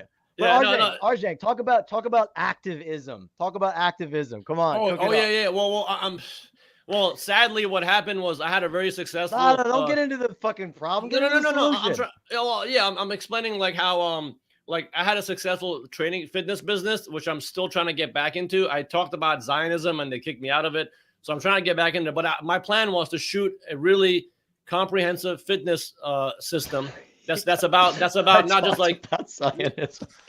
yeah. Zionism. I'm such Excuse an me. anti-Zionist. I just like to make an argument. Well, like I was talking RJ, go about. ahead.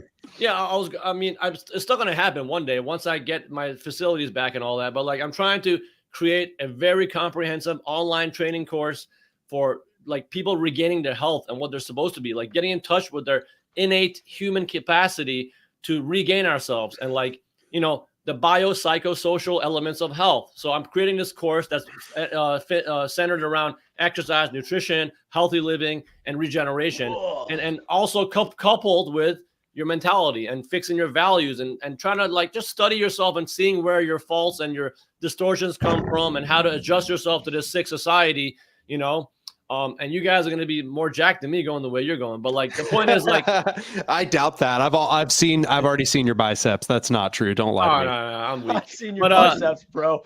Don't flex on me, bro. I've seen your biceps. No, but like, Dude, earlier he gave us the flex and I was like, damn. Arjang's young. What's your body fat? Like 8% or something? Holy shit, bro. I don't know. But it's like I used to be a fighter. I used to be super competitive. I had this delusion about when I was in my like teenage years and early 20s. I wanted to be a professional fighter. Talk about the Trump supporters. Talk about fighting all the Trump supporters. Oh, I'm not gonna go into that. But like, basically, these guys were bullying some cab driver, and I just ended up being like, you guys are just messed up, and I ended up going to the hospital. They ended up going to the hospital too. But like, anyway, the point is, I want to make this online training course, which I don't know when it's going to be released, but when it's released, I'll share it with all you guys. But that's what I consider to be my contribution to humanity, because I've gained a lot of knowledge over the years, like 20 years, 18 years being a fitness coach. I have a lot to offer in that realm, but it's not going to be as good on a physical one-to-one setting. But when it's an online course, when it's all done, and Zach, you're going to help me out with that because you're the genius with the cameras and all that.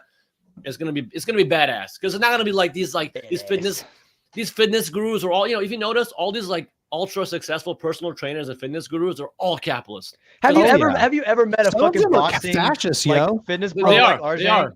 Like, Arjang, we gotta get you toe to toe with Andrew Tate. We gotta get you like, oh my God, we gotta I would love like to. I would love to fight Andrew Tate. I would love to fight Andrew Tate. That would make us go viral. Well, he's so out of training now. He's not going to even be formidable if you actually gave it a little bit of a practice and actually got in there with a trainer and everything. Well, it'll be kind of equal right now because I'm in the worship. I've been in it a long time, so I think. Okay, I'm ready then. It's a real fight, huh? Yeah, but anyway, I was thinking debating in the marketplace of ideas, but yeah, I mean, fucking debating. No. I really want to see him beat the shit out of Andrew Tate. I can debate him while I'm punching him. I'll be like, so you call people brokies, huh? You call people brokies.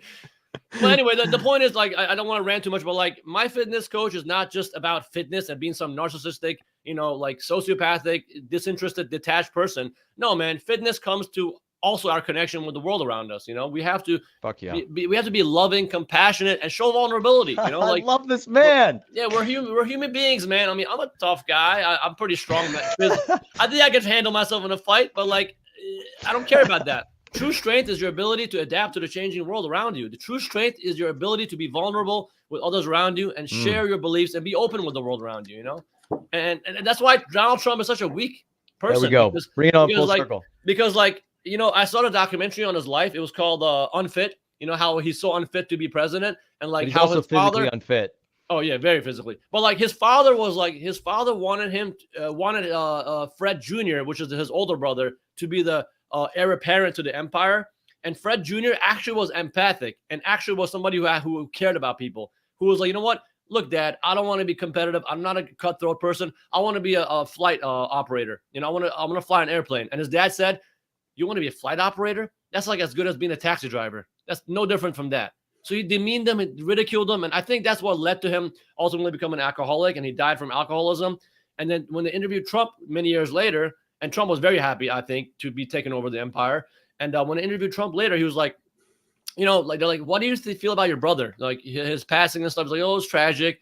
And they're like, okay, well, what about the fact that your father said he wasn't fit to be like taking over the business and you were? Because and Trump said, he's like, yeah, that's where my brother was wrong. He was too vulnerable with the world around him. He was too open. I don't like showing. He said, I don't like showing vulnerability, and I don't like to be open with the world around me.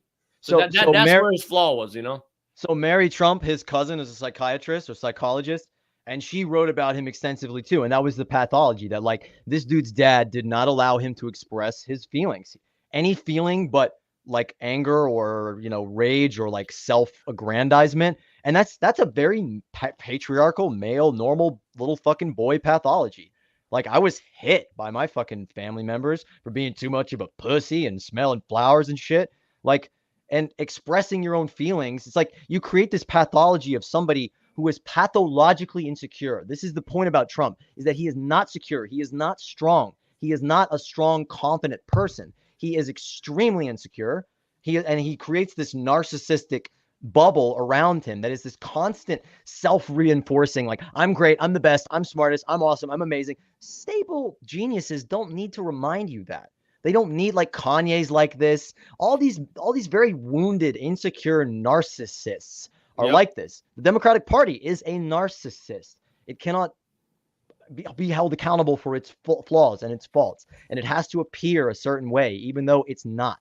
And so these are weak people. Like this guy is, and he's wounded. I genuinely, in this moment, I'm going to piss people off, but I empathize with the man as a human being, not as a monster. Not as something that is just like abnormal, something that was conditioned, something that was rewarded, something that was, basically told by all of society, be this way, engage in this behavior. It's good. It's what's necessary. It's what's right. And that's operant conditioning. We're all conditioned into this shit world around us, and we think it's normal. And the story that we tell politically and economically, it's interesting, validates and justifies that. This reminds me, they did studies. And what they did is they got a bunch of rats. Their studies, they're like studies around this, and they immediately are coming to mind. Oxycontin and send them to Appalachia. Okay, so listen. Here's what the study was. The study was they polled different people. What they did is they got like a panel of people where only some of them were experts, and the rest of them were just people acting like they were experts. They were pretending they were experts. Okay, it was for the study. Then what they did is they got another panel of people that were supposed to judge which ones were the experts and which ones were not. Okay, that was literally the study. They were trying to see the accuracy of people's ability. Okay, that cat's so cute. The cat is adorable. I'm sorry. I just love showing them all. The cat is adorable. You can't expect me not to comment on the adorable cat. That's just absurd. I mean, and the little eyeballs, perfect, absolutely perfection. Yes. Okay, but the study was basically seeing what people's capability was to recognize when somebody was or was not an expert and whether they were faking it or not. And here's the thing. The people who pretended to be the experts were the ones that were loud and bombastic and these were the actors. The actors were the ones that pretended that they were like really smart and citing studies and like going on and on and on using technical jargon. The actual experts, here's the interesting thing about the study, were just kind of like delivering it, like normal, just kind of explaining it as best they could.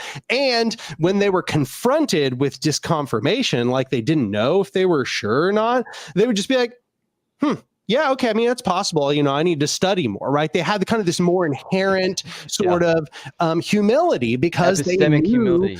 It's like the Dunning-Kruger effect, right? Once you're really, really informed, now you have humility because you're like, damn, I know how complex this really is. No matter how good you are, you might be wrong. So they had humility. True experts had humility.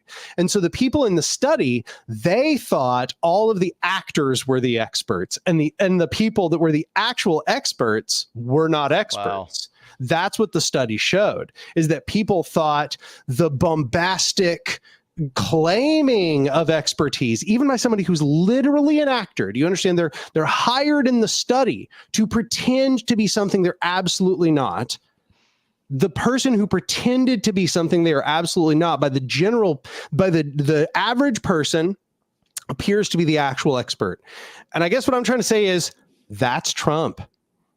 That's what Trump actually is. Trump has no actual expertise of anything. He knows nothing about the world. He is a rank incompetent. He is at the bottom of the Dunning-Kruger chart.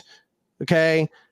If I knew how to use this stupid app better, I would put the Dunning-Kruger chart up on the feature. But for any of you that are listening, go Google Dunning-Kruger effect and go look at images on whatever search engine you're looking at.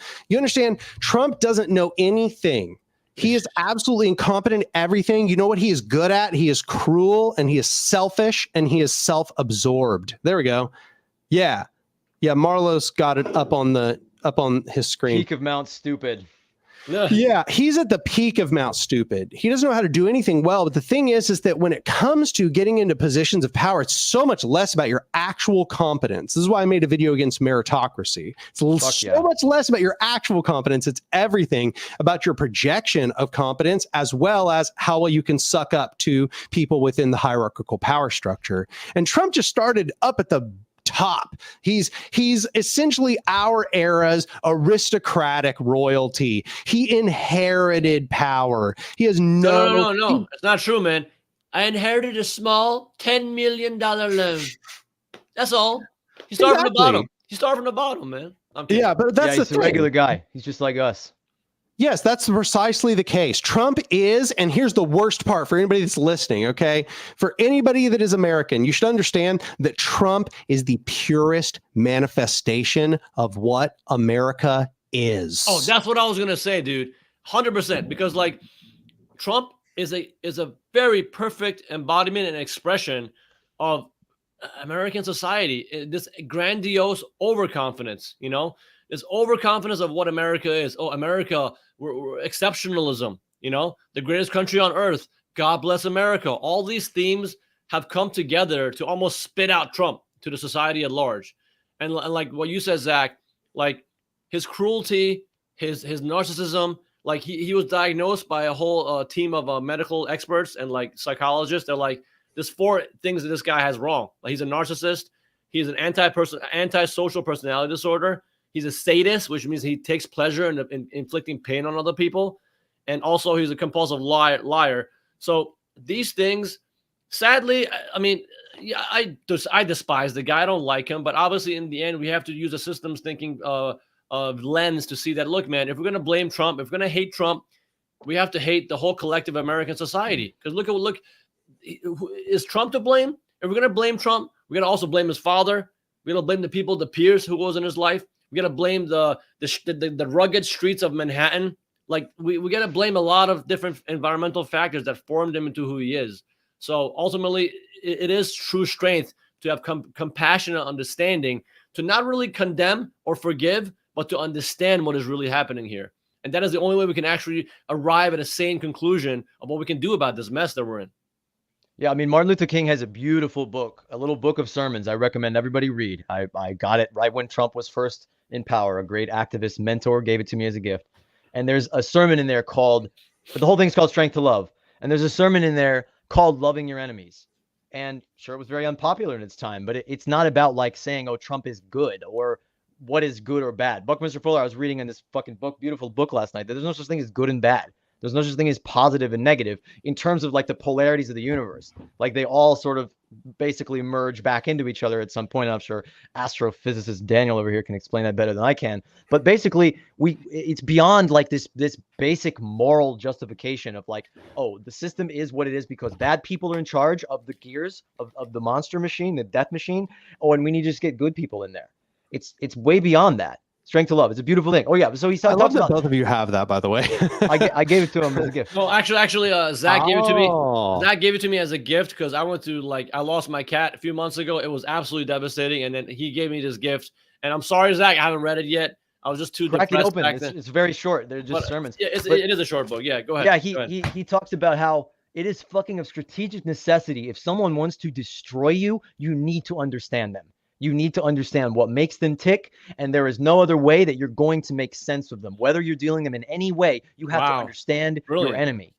You have to understand how they think. And if you want to change their mind and you want to see them as other than a monster, other than as something that is irreconcilably evil, which is useless. It is a useless argument, and it is basically a big F on the human being, that like we're just a failed species. And I don't believe that. I've seen better.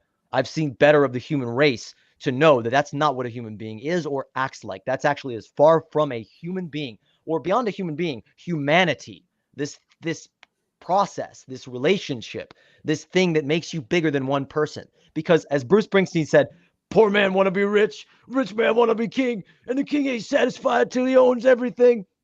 That it's just like, there's no satisfying that that egotistical, metaphysical longing and loss and unfulfilledness that it is to be that guy, to be never okay, to say, no matter how rich and powerful I am, it is not enough. And that is the slavery that people are stuck in. Even the masters of the game, even the people who make money and print it and create it and have an infinite amount that they could never spend in a million lifetimes. The point you say, man, is really true about like trying to understand why they want to destroy you. Because like I just thought about you saying that made me think about this experience I had like way back in the day when I first became radicalized by systems thinking, like Jacques Fresco's work. Wait. But when you became humanized, when you became empathized, we are not radical. Their shit is radical. It's radical to let 18 million people die of fucking poverty every year. Absolutely. We are not radical. We're just normal. We're normal. We're what needs to be. We are what we're all humanity needs to be. Just, just normal people, which is, when you look at the world around you outside, people who justify the daily slaughter of other human beings and the mass extinctions going on the planet, they justify it with all these silly assumptions. They are abnormal. We are just normal people, or trying to be normal. But like, I remember years ago, I was driving. I cut off some guy in the driveway and in the highway, and then he just like swerved right in front of me, and like literally pulled his window down and threw a shoe at me at my head, and then like he cuts me off, it gets in front of me, and then he gets out of his car, starts yelling at me and shit, and he's like, "You're an asshole for cutting me off," and I was like, "What do you mean? What do you mean by I'm an asshole? You want to explain that?" And he was like, "What the fuck do you mean?" Like, I just started being really nice to him, and then he was just like, he didn't know how to fight with me anymore. He was just like, "What the fuck are you trying to do to me?" I was like, "Here, man, like, let me give you a hug. I'm sure you had a bad day and shit." I was a little bit on the higher hippie Buddhist kind of energy back then. But anyway, the point is, like you said, man, it's very important for us to try to understand why they want to kill us, why they want to harm us. Because, like you said, in understanding is when we actually can maintain our sanity, So I do need to end the stream here in only about 20 minutes, which is unfortunate. I would love for this to be like a 6-hour stream. This would be perfect. We're all in the groove. But unfortunately, I do need to end the stream here in about 20 minutes. But this question, honestly, this person gives us the perfect note to kind of end this off on. They asked, yes, Trump is the clown mascot of the United Corporations of America at this point in time. Will this cause more Americans to wake up permanently? I'll just say for myself, I'll start by answering, is that it's not. I wish I could tell you, I wish I could say to you, having witnessed these horrible cycles take place one after another, that, oh yeah, this will be it. Everybody's going to wake up. But I just want to be very clear to you that everyone just voted. I mean, not everyone, but many people just voted to put the man in presidency. Clearly, they're not having any regrets. Okay, to begin with, that's just one thing I want to say. But they're going to witness him fucking up. They're going to witness him being a tyrant. You just watch. Okay, this is how this always goes. It happens when the Democrats get in. It's gonna happen when the Republicans get in. They get big backlashes. But what I want to convey to you personally is that is a contingent fact. That is absolutely contingent upon the energetic nature of the action that people take to radicalize others. People who have the knowledge, people who are involved in the process, people who have access to communication with others, the degree to which they use the conditions of any specific historical event in order to carry out the spreading of knowledge, radicalization, education of others, use of particular things that take place in order to bring people to those realizations. I just want to say, that's what I really want to emphasize. It's contingent. I don't think that there's any inevitability to that fact. It is completely reliant upon the conscious activity of the human beings that occupy our societies. Absolutely. Can I add on to that? Please go ahead. So like, yeah, that question, a lot of people have messaged me on social media and stuff saying, hey man, things are not going to get better until we have some collapse. Then people can wake up with their heads on fire and then things will get better. And I say no, because look, man, look at the current situation right now. Like Trump, like, you know, a perfect statement that Trump made many years ago was, I think it was 2015 before he ran for president. It was like, he said something along the lines of like, I can get out in the street on Fifth Avenue with a gun and shoot somebody and people would still vote for me. Because as things get worse, if people are actually not informed as to what is causing their suffering, they'll let these demigods use scapegoatism and other kinds of nonsense propaganda to further the confusion and division and get us further away from actual solutions. So no, if things get worse and there's not solutions being presented and there's not people being educators being there in the spotlight to show them, hey, look guys, look what's happening. Look at the root source of why this happened. Things will just continue to get spiral out of control and get worse. And then, you know, we're going to get to a situation where as the walls close in on us with the environmental crises and the social crises, we're just going to get, it's going to be even further and further. Like we're going to even get more regressive, the nature of things. And it's going to be even harder to get us back to where we want to be. And so I think, you know, you guys are not going to give up. I'm never going to give up. I'm going to keep advocating for solutions. We're going to keep working on these things. But like, sadly, I would have to say with Trump's new presidency, we took a couple steps back, you know, when it comes to the social consciousness of America, even I dare say the global consciousness, because, you know, Trump's presidency is going to embolden all these other dictators and all these fascists around the world to level up their game.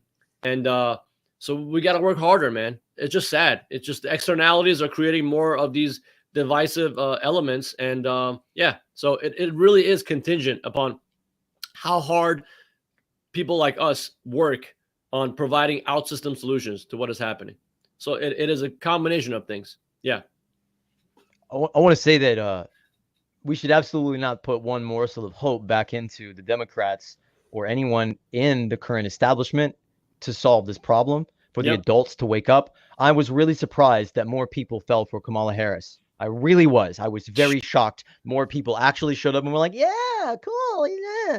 Like I'm genuinely shocked and embarrassed that everybody didn't learn their lesson the last 4 or 5 fucking ridiculous elections.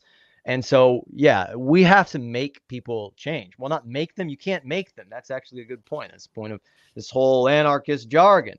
You can't create a free society by force. You need to create real dialogue and real relationships with people. And we're going to see the normalization of this behavior just continue. Trump has gotten more deranged, but a lot of people have just gotten used to it and actually believe it. I have good friends who are now like so fucking brainwashed by the terrible, absolutely abysmal failure of the neoliberal establishment to provide any kind of alternative, and being stuck in this left and right thing, this fucking tensegrity, this fucking tension, they've got us by the balls. I'm sorry. I don't mean to assume everybody's whatever, but they've got us. They've fucking got us in this thing where, oh, if you're not right, you're left. And it's just perfect. It's a perfect fucking trap because, oh, well, the Democrats fucking blow donkey dick, literally. But, you know, you just get them focused on one side and not the other, and you'll get them to accept and actually carry out all these absurdities. And they'll create an echo chamber that normalizes it and normalizes it and normalizes it. Like Trump has been normalized. I knew the motherfucker had won. He had it, the goose cooked. When I went to a party full of like, I went from like giving out sandwiches on fucking Skid Row, literally like hanging out with people like playing saxophone and going nuts on the street, to like a $10 million mansion full of like Ayn Rand business fucking proprietarian, libertarian billionaires. And I was talking to a lot of like the people building the AI system that will become the Trump, really the backside, the back end of what Trump really is. Shit. That they're building a fucking nuclear powered AI god. That's what they're doing. They want AI accelerationism. They want no restrictions on that. They want Elon Musk to rule the world. And that's who's in charge right now. And that's Trump's biggest donor. And Trump has said, oh, I owe Elon a lot. It's really the tech elite that are puppeting Trump. And I think we need to stop playing the game. This is the mistake that the Democrats made in every debate, is they treated them like real people. They treated them normally. They didn't treat them as like, that's a fucking crazy delusion. That's obviously insane. And we're all better than that. And you can get most people into that, even if they're like Trump people. Like, he's a politician. He's a fucking pig. He doesn't represent you. He doesn't care about you. You just want to see him piss off your enemies. But he's your enemy too. You can get them to think this way. And we have to. We have to form connections and reform the relationships in our local communities to build local economies. Let me ask something real quick on that. Networks of support where we're actually dependent on each other. Yeah, let me ask something on that. Like, how much of that can also be attributed to like people like Obama? Because like when you look at Obama's presidency, People Totally. often say, "Oh, can we just return to like people like Obama? He was such a smooth talking, polite, well-educated, and eloquent leader." Where it's like, no, man, situations like Obama that gave us the situation with Trump. Because what do you guys think was happening? This smooth talking, polite, well-spoken, African American president standing in front of, which is he's just like a wolf in sheep's clothing. He's saying all this nice, beautiful, nice stuff to people. Well, he placated and anesthetized the population while all the mass rape and theft and murder was happening behind the scenes. People don't know. The average Obama bot doesn't know this guy was like double the drone killings of Bush. He doubled the deportations of the Republican before him. He did so much criminal. I mean, the bailout that he gave to Wall Street was so hideously, like, I remember a number which was like George Bush, the amount of money that he gave to Wall Street was greater than all the bailouts combined by all the presidents before him. Well, Obama bailed out Wall Street to the tune that was higher than all the previous presidents combined with Bush. And then we're supposed to think this guy was some great guy. That's why to me, it offends me more than anything. Before Trump came into power, Obama offended me more than anything because this guy was disgusting. And look at how he's living his life right now. He's set for life, got a massive mansion, taken care of, travels around the world with his wife, has a beautiful time. Yeah, while he destroyed the society, the inequality that he caused. The guy was a terrorist, I mean, he also rubber stamped like the majority of all PRISM warrantless wiretapping subpoenas. Like the way that it worked. I mean, not to get too far off here because we have to wrap up here in a minute, but Obama was the only thing between warrantless wiretapping happening or not. So essentially when they came to Obama, they were requesting to just bypass the Constitution and to just be able to wiretap people as they please through the PRISM program. And it was basically just all reliant on whether Obama said yes or no. And from what we understand, Obama literally didn't even basically didn't even read them.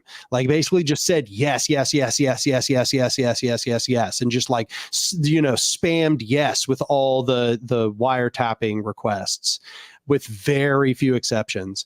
And so he knew that there was a warrantless wiretapping program. He knew how sophisticated it was, and he directly, by conscious action, enabled it. So I mean, damn, that was like very radicalizing for me. He was also the president when the NDAA, the 2012 NDAA passed. Yep. The 2012 NDAA, I don't know how much people know about it. That was one of the most draconian things that has ever been passed in United States history. It's Patriot Act on steroids, basically. It's Patriot Act on steroids. It is. Patriot Act is nothing by comparison. What it said was if somebody could be labeled a terrorist in the United States, they lost all of their constitutional rights. Yep. No legal rights, no right to an attorney, nothing. None. Take you away. They could be kidnapped and kept in a black prison, and that would be legal if it went to a courtroom. So just like, the National Defense Authorization Act, as somebody pointed out. Sorry, I shouldn't just assume people know what the NDAA stands for.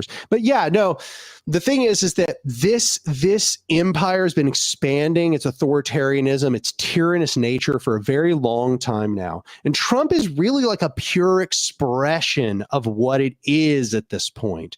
It is disappointing. People should be rightfully scared of what is possibly going to happen in the following years. I do think that it's going to be pretty bad. And Trump is going to oversee an extremely tyrannical, even maybe like an empire or dictator-like presidency, especially given that he has control over the Supreme Court. I think that is going to have an enormous effect. But I do want to say, this is kind of what I've been saying to people on Twitter. Maybe this is a good place for us to kind of wrap it up. Can I make another point about that, actually, about Obama? And one of Obama's greatest evils is that he had the entire House and Senate, and he could have done whatever the fuck he wanted to do, and he did not. And that right there is the failure. Like how Thomas Pogge said that the greatest failure in the world is that we have such technology and we have come so far as a species, and yet we still do not eliminate poverty. It's like not only like maybe the percentage of people living under a certain stupid line is like lower statistically in a tiny way, but the fact that we are this far and we still have so many people in poverty is the greatest indictment of the failure of our system possible. And yeah, it's just like Obama and the liberal establishment over the last 100 years, you know, the capitalist, the smiling passive aggressive side of the capitalist party that's always sold out workers, that exists to fucking give them a reach around while robbing them blind, failed us and created Trump. We can never forget that they created him through their neglect, through their neoliberal policies, you know, deregulating all the industries in our society, shipping jobs overseas, taking away all barriers to unchecked financialization. This is really the fucking tip, is that everything is fucking financialized. The center of value in our society is not markets. It's not products. It's not even profit anymore. It's just rent. It's just financial rent. Speculation and rent. And Trump is a speculator. He's a fucking resource. He's a real estate speculator. And so we have come full circle, as Yanis Varoufakis talks about, to techno-feudalism. We are actually out of capitalism. Thank you, Donald Trump. In a way, you killed capitalism. Well, not Donald Trump, Obama, all these people. They killed capitalism, basically, by taking us out of a system where profits dominate in markets. And now we're in a stage of techno-feudalism where massive cybernetic corporate entities that are now powered by AI are fucking in control of everything. And it's not left versus right. It's not democratic. It's not a human versus human thing anymore. It's humans acting on behalf of a bloodless monster system that wants to turn your grandmother into a fucking percentage point of fractionalized debt, that wants to destroy the atmosphere and turn it into a cloud so that it can send a fucking data center into space to build its fucking data. What the fuck are we talking about? We've got to be able to deal with this in a more real way and just talk about what's happening and say, fuck all this jargon. Fuck all this theory. Just talk about what's happening. That's what Noam Chomsky told me before he stopped talking. Yeah, I think that is essentially where we're at. People have to take extremely seriously. It's like, I, as a creator, I sort of have two aspects to what this channel is about.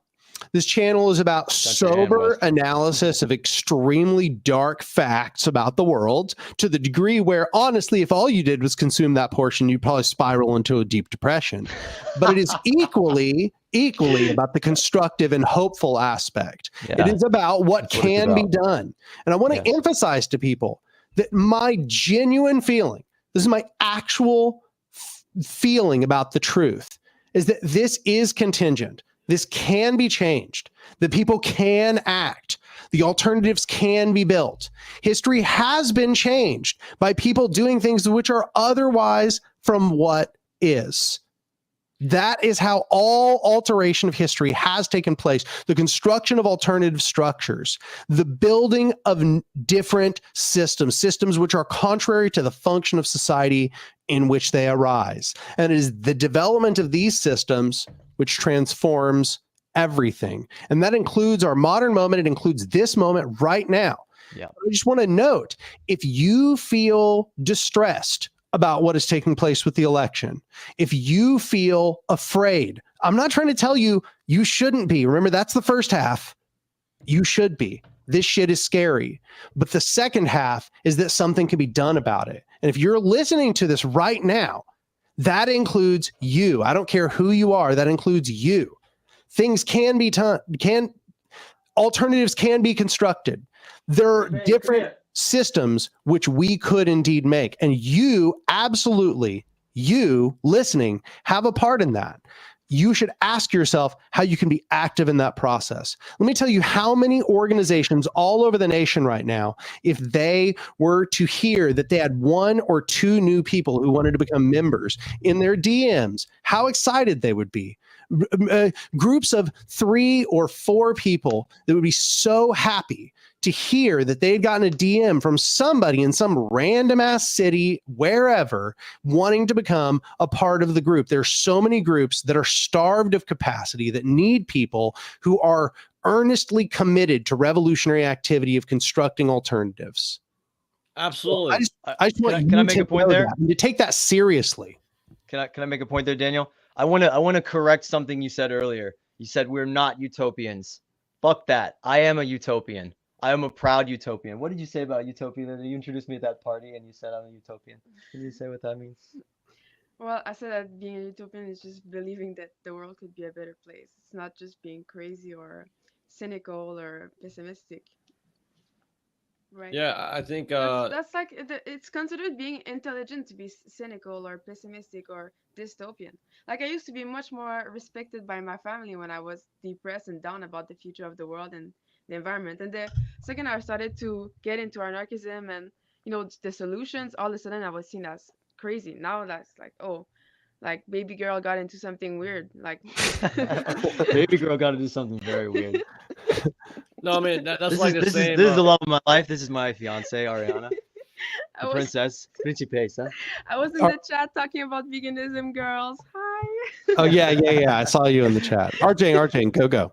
Yeah, no, I was gonna say that's actually kind of similar to my life story because back before I found all this stuff and became an activist, I was set to like try to be like a wealthy businessman and all that, and my family respected me for Trump doing himself. that. Yeah, I mean, well, I could never be like that. I'm not as successful as him, but I was like, my family respected me, and as soon as I started talking about, hey guys, we should be working on like using our privilege and the time we have to bring about a better world, I lost all respect for my family. They're like, this guy's lost it.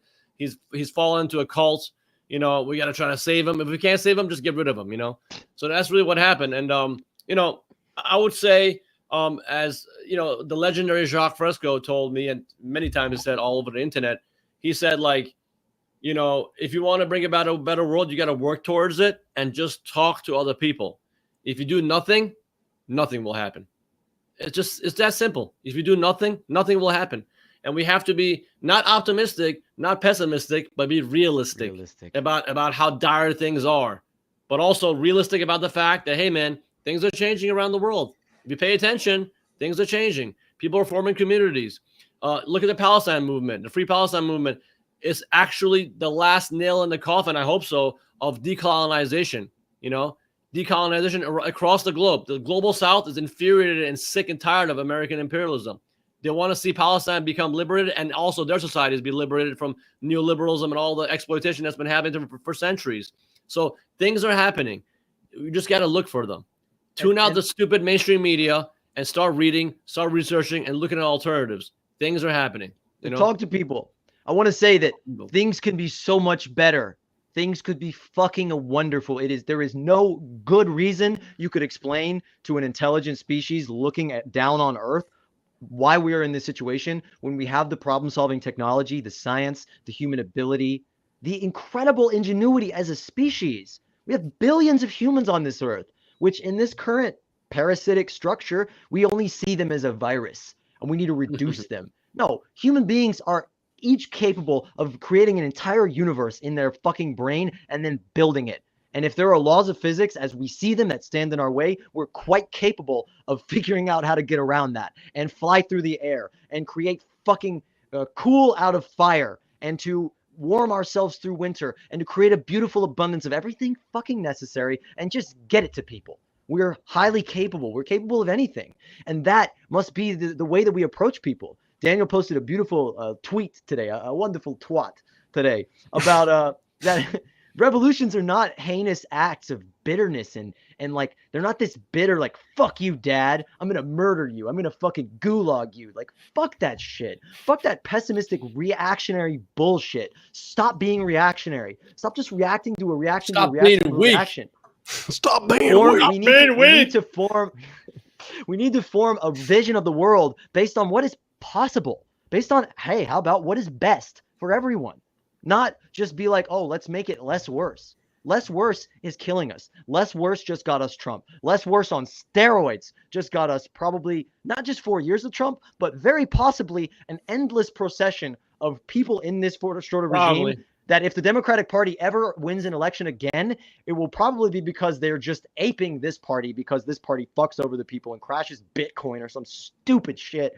And like, it plunges into a climate annihilation and tanks the fucking food system. Or we're not going to just learn. We need to build that better. We need to be the opportunity. We need to be the hope. We need to be the change. We need to walk into this world like my dear sweet grandmother told me at the darkest moment of my life and be the fucking change. Be the example to people. We have to be better than this. We have to rise above the hate and the bitterness and the division and the childishness and hold ourselves and every person around us to a higher standard, because who we are is not me, is not you, it's not your choices, it's not Trump's choices. It's all of us together. So Trump is us. All his supporters are us. The libs are us. We are all in this together. And we have to use the suffering and the destruction being caused around the world as a fulcrum of motivation to give us energy, because think of all, like what Jacques said, think of all the Einsteins that never came to be because people had to work for a living, instead of living a life, just living a life. We can't live a life. We have to work for a living. How fucking pathetic, Yeah, you need to be haunted by these people, I feel.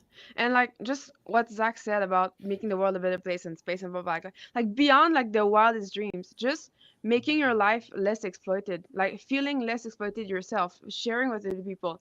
I went to the liminal village with Zach when I met him, and I went from having to pay like 1,200 something like that dollars a month to live in Montreal where I have a rent, food, all of that, no sharing, just like doing my own thing, to being on the modern commune where we just share our bills and where there's no rent seeking.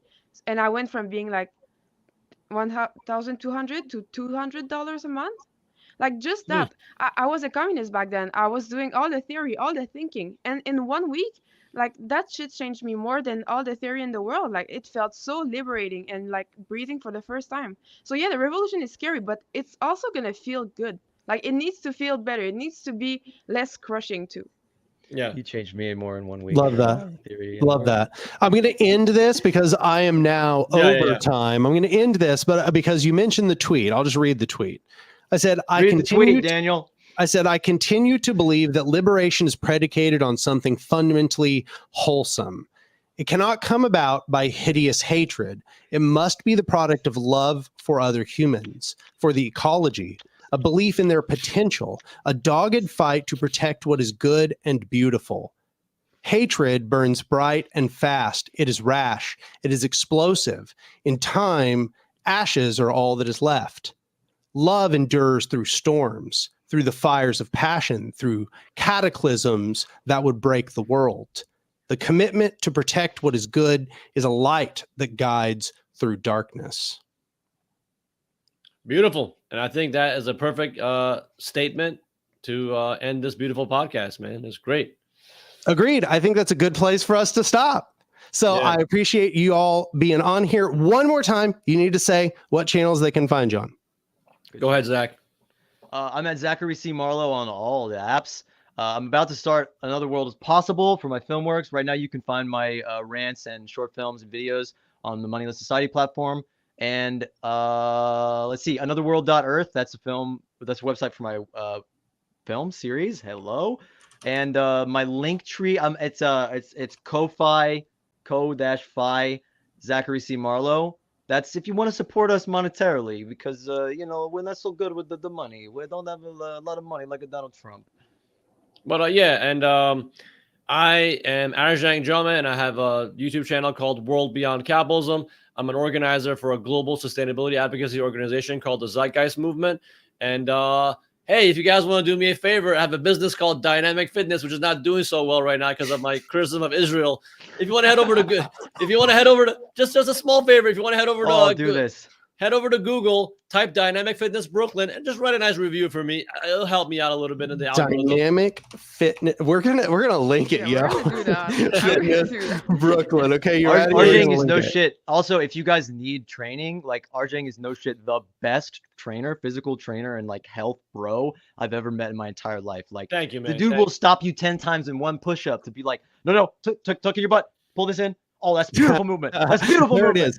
There it is. We gave the link. That's the Yelp right there. Okay, we got the Yelp in the chat. The Yelp sucks. Don't do the Yelp. The Yelp is garbage. Don't do the Yelp. Okay. Google. Just Google. Just pure Google. Dynamic Fitness Brooklyn. Just the website. Yeah, I have dynamic-fitness.com. There we go. There it is. It's in the chat, everyone.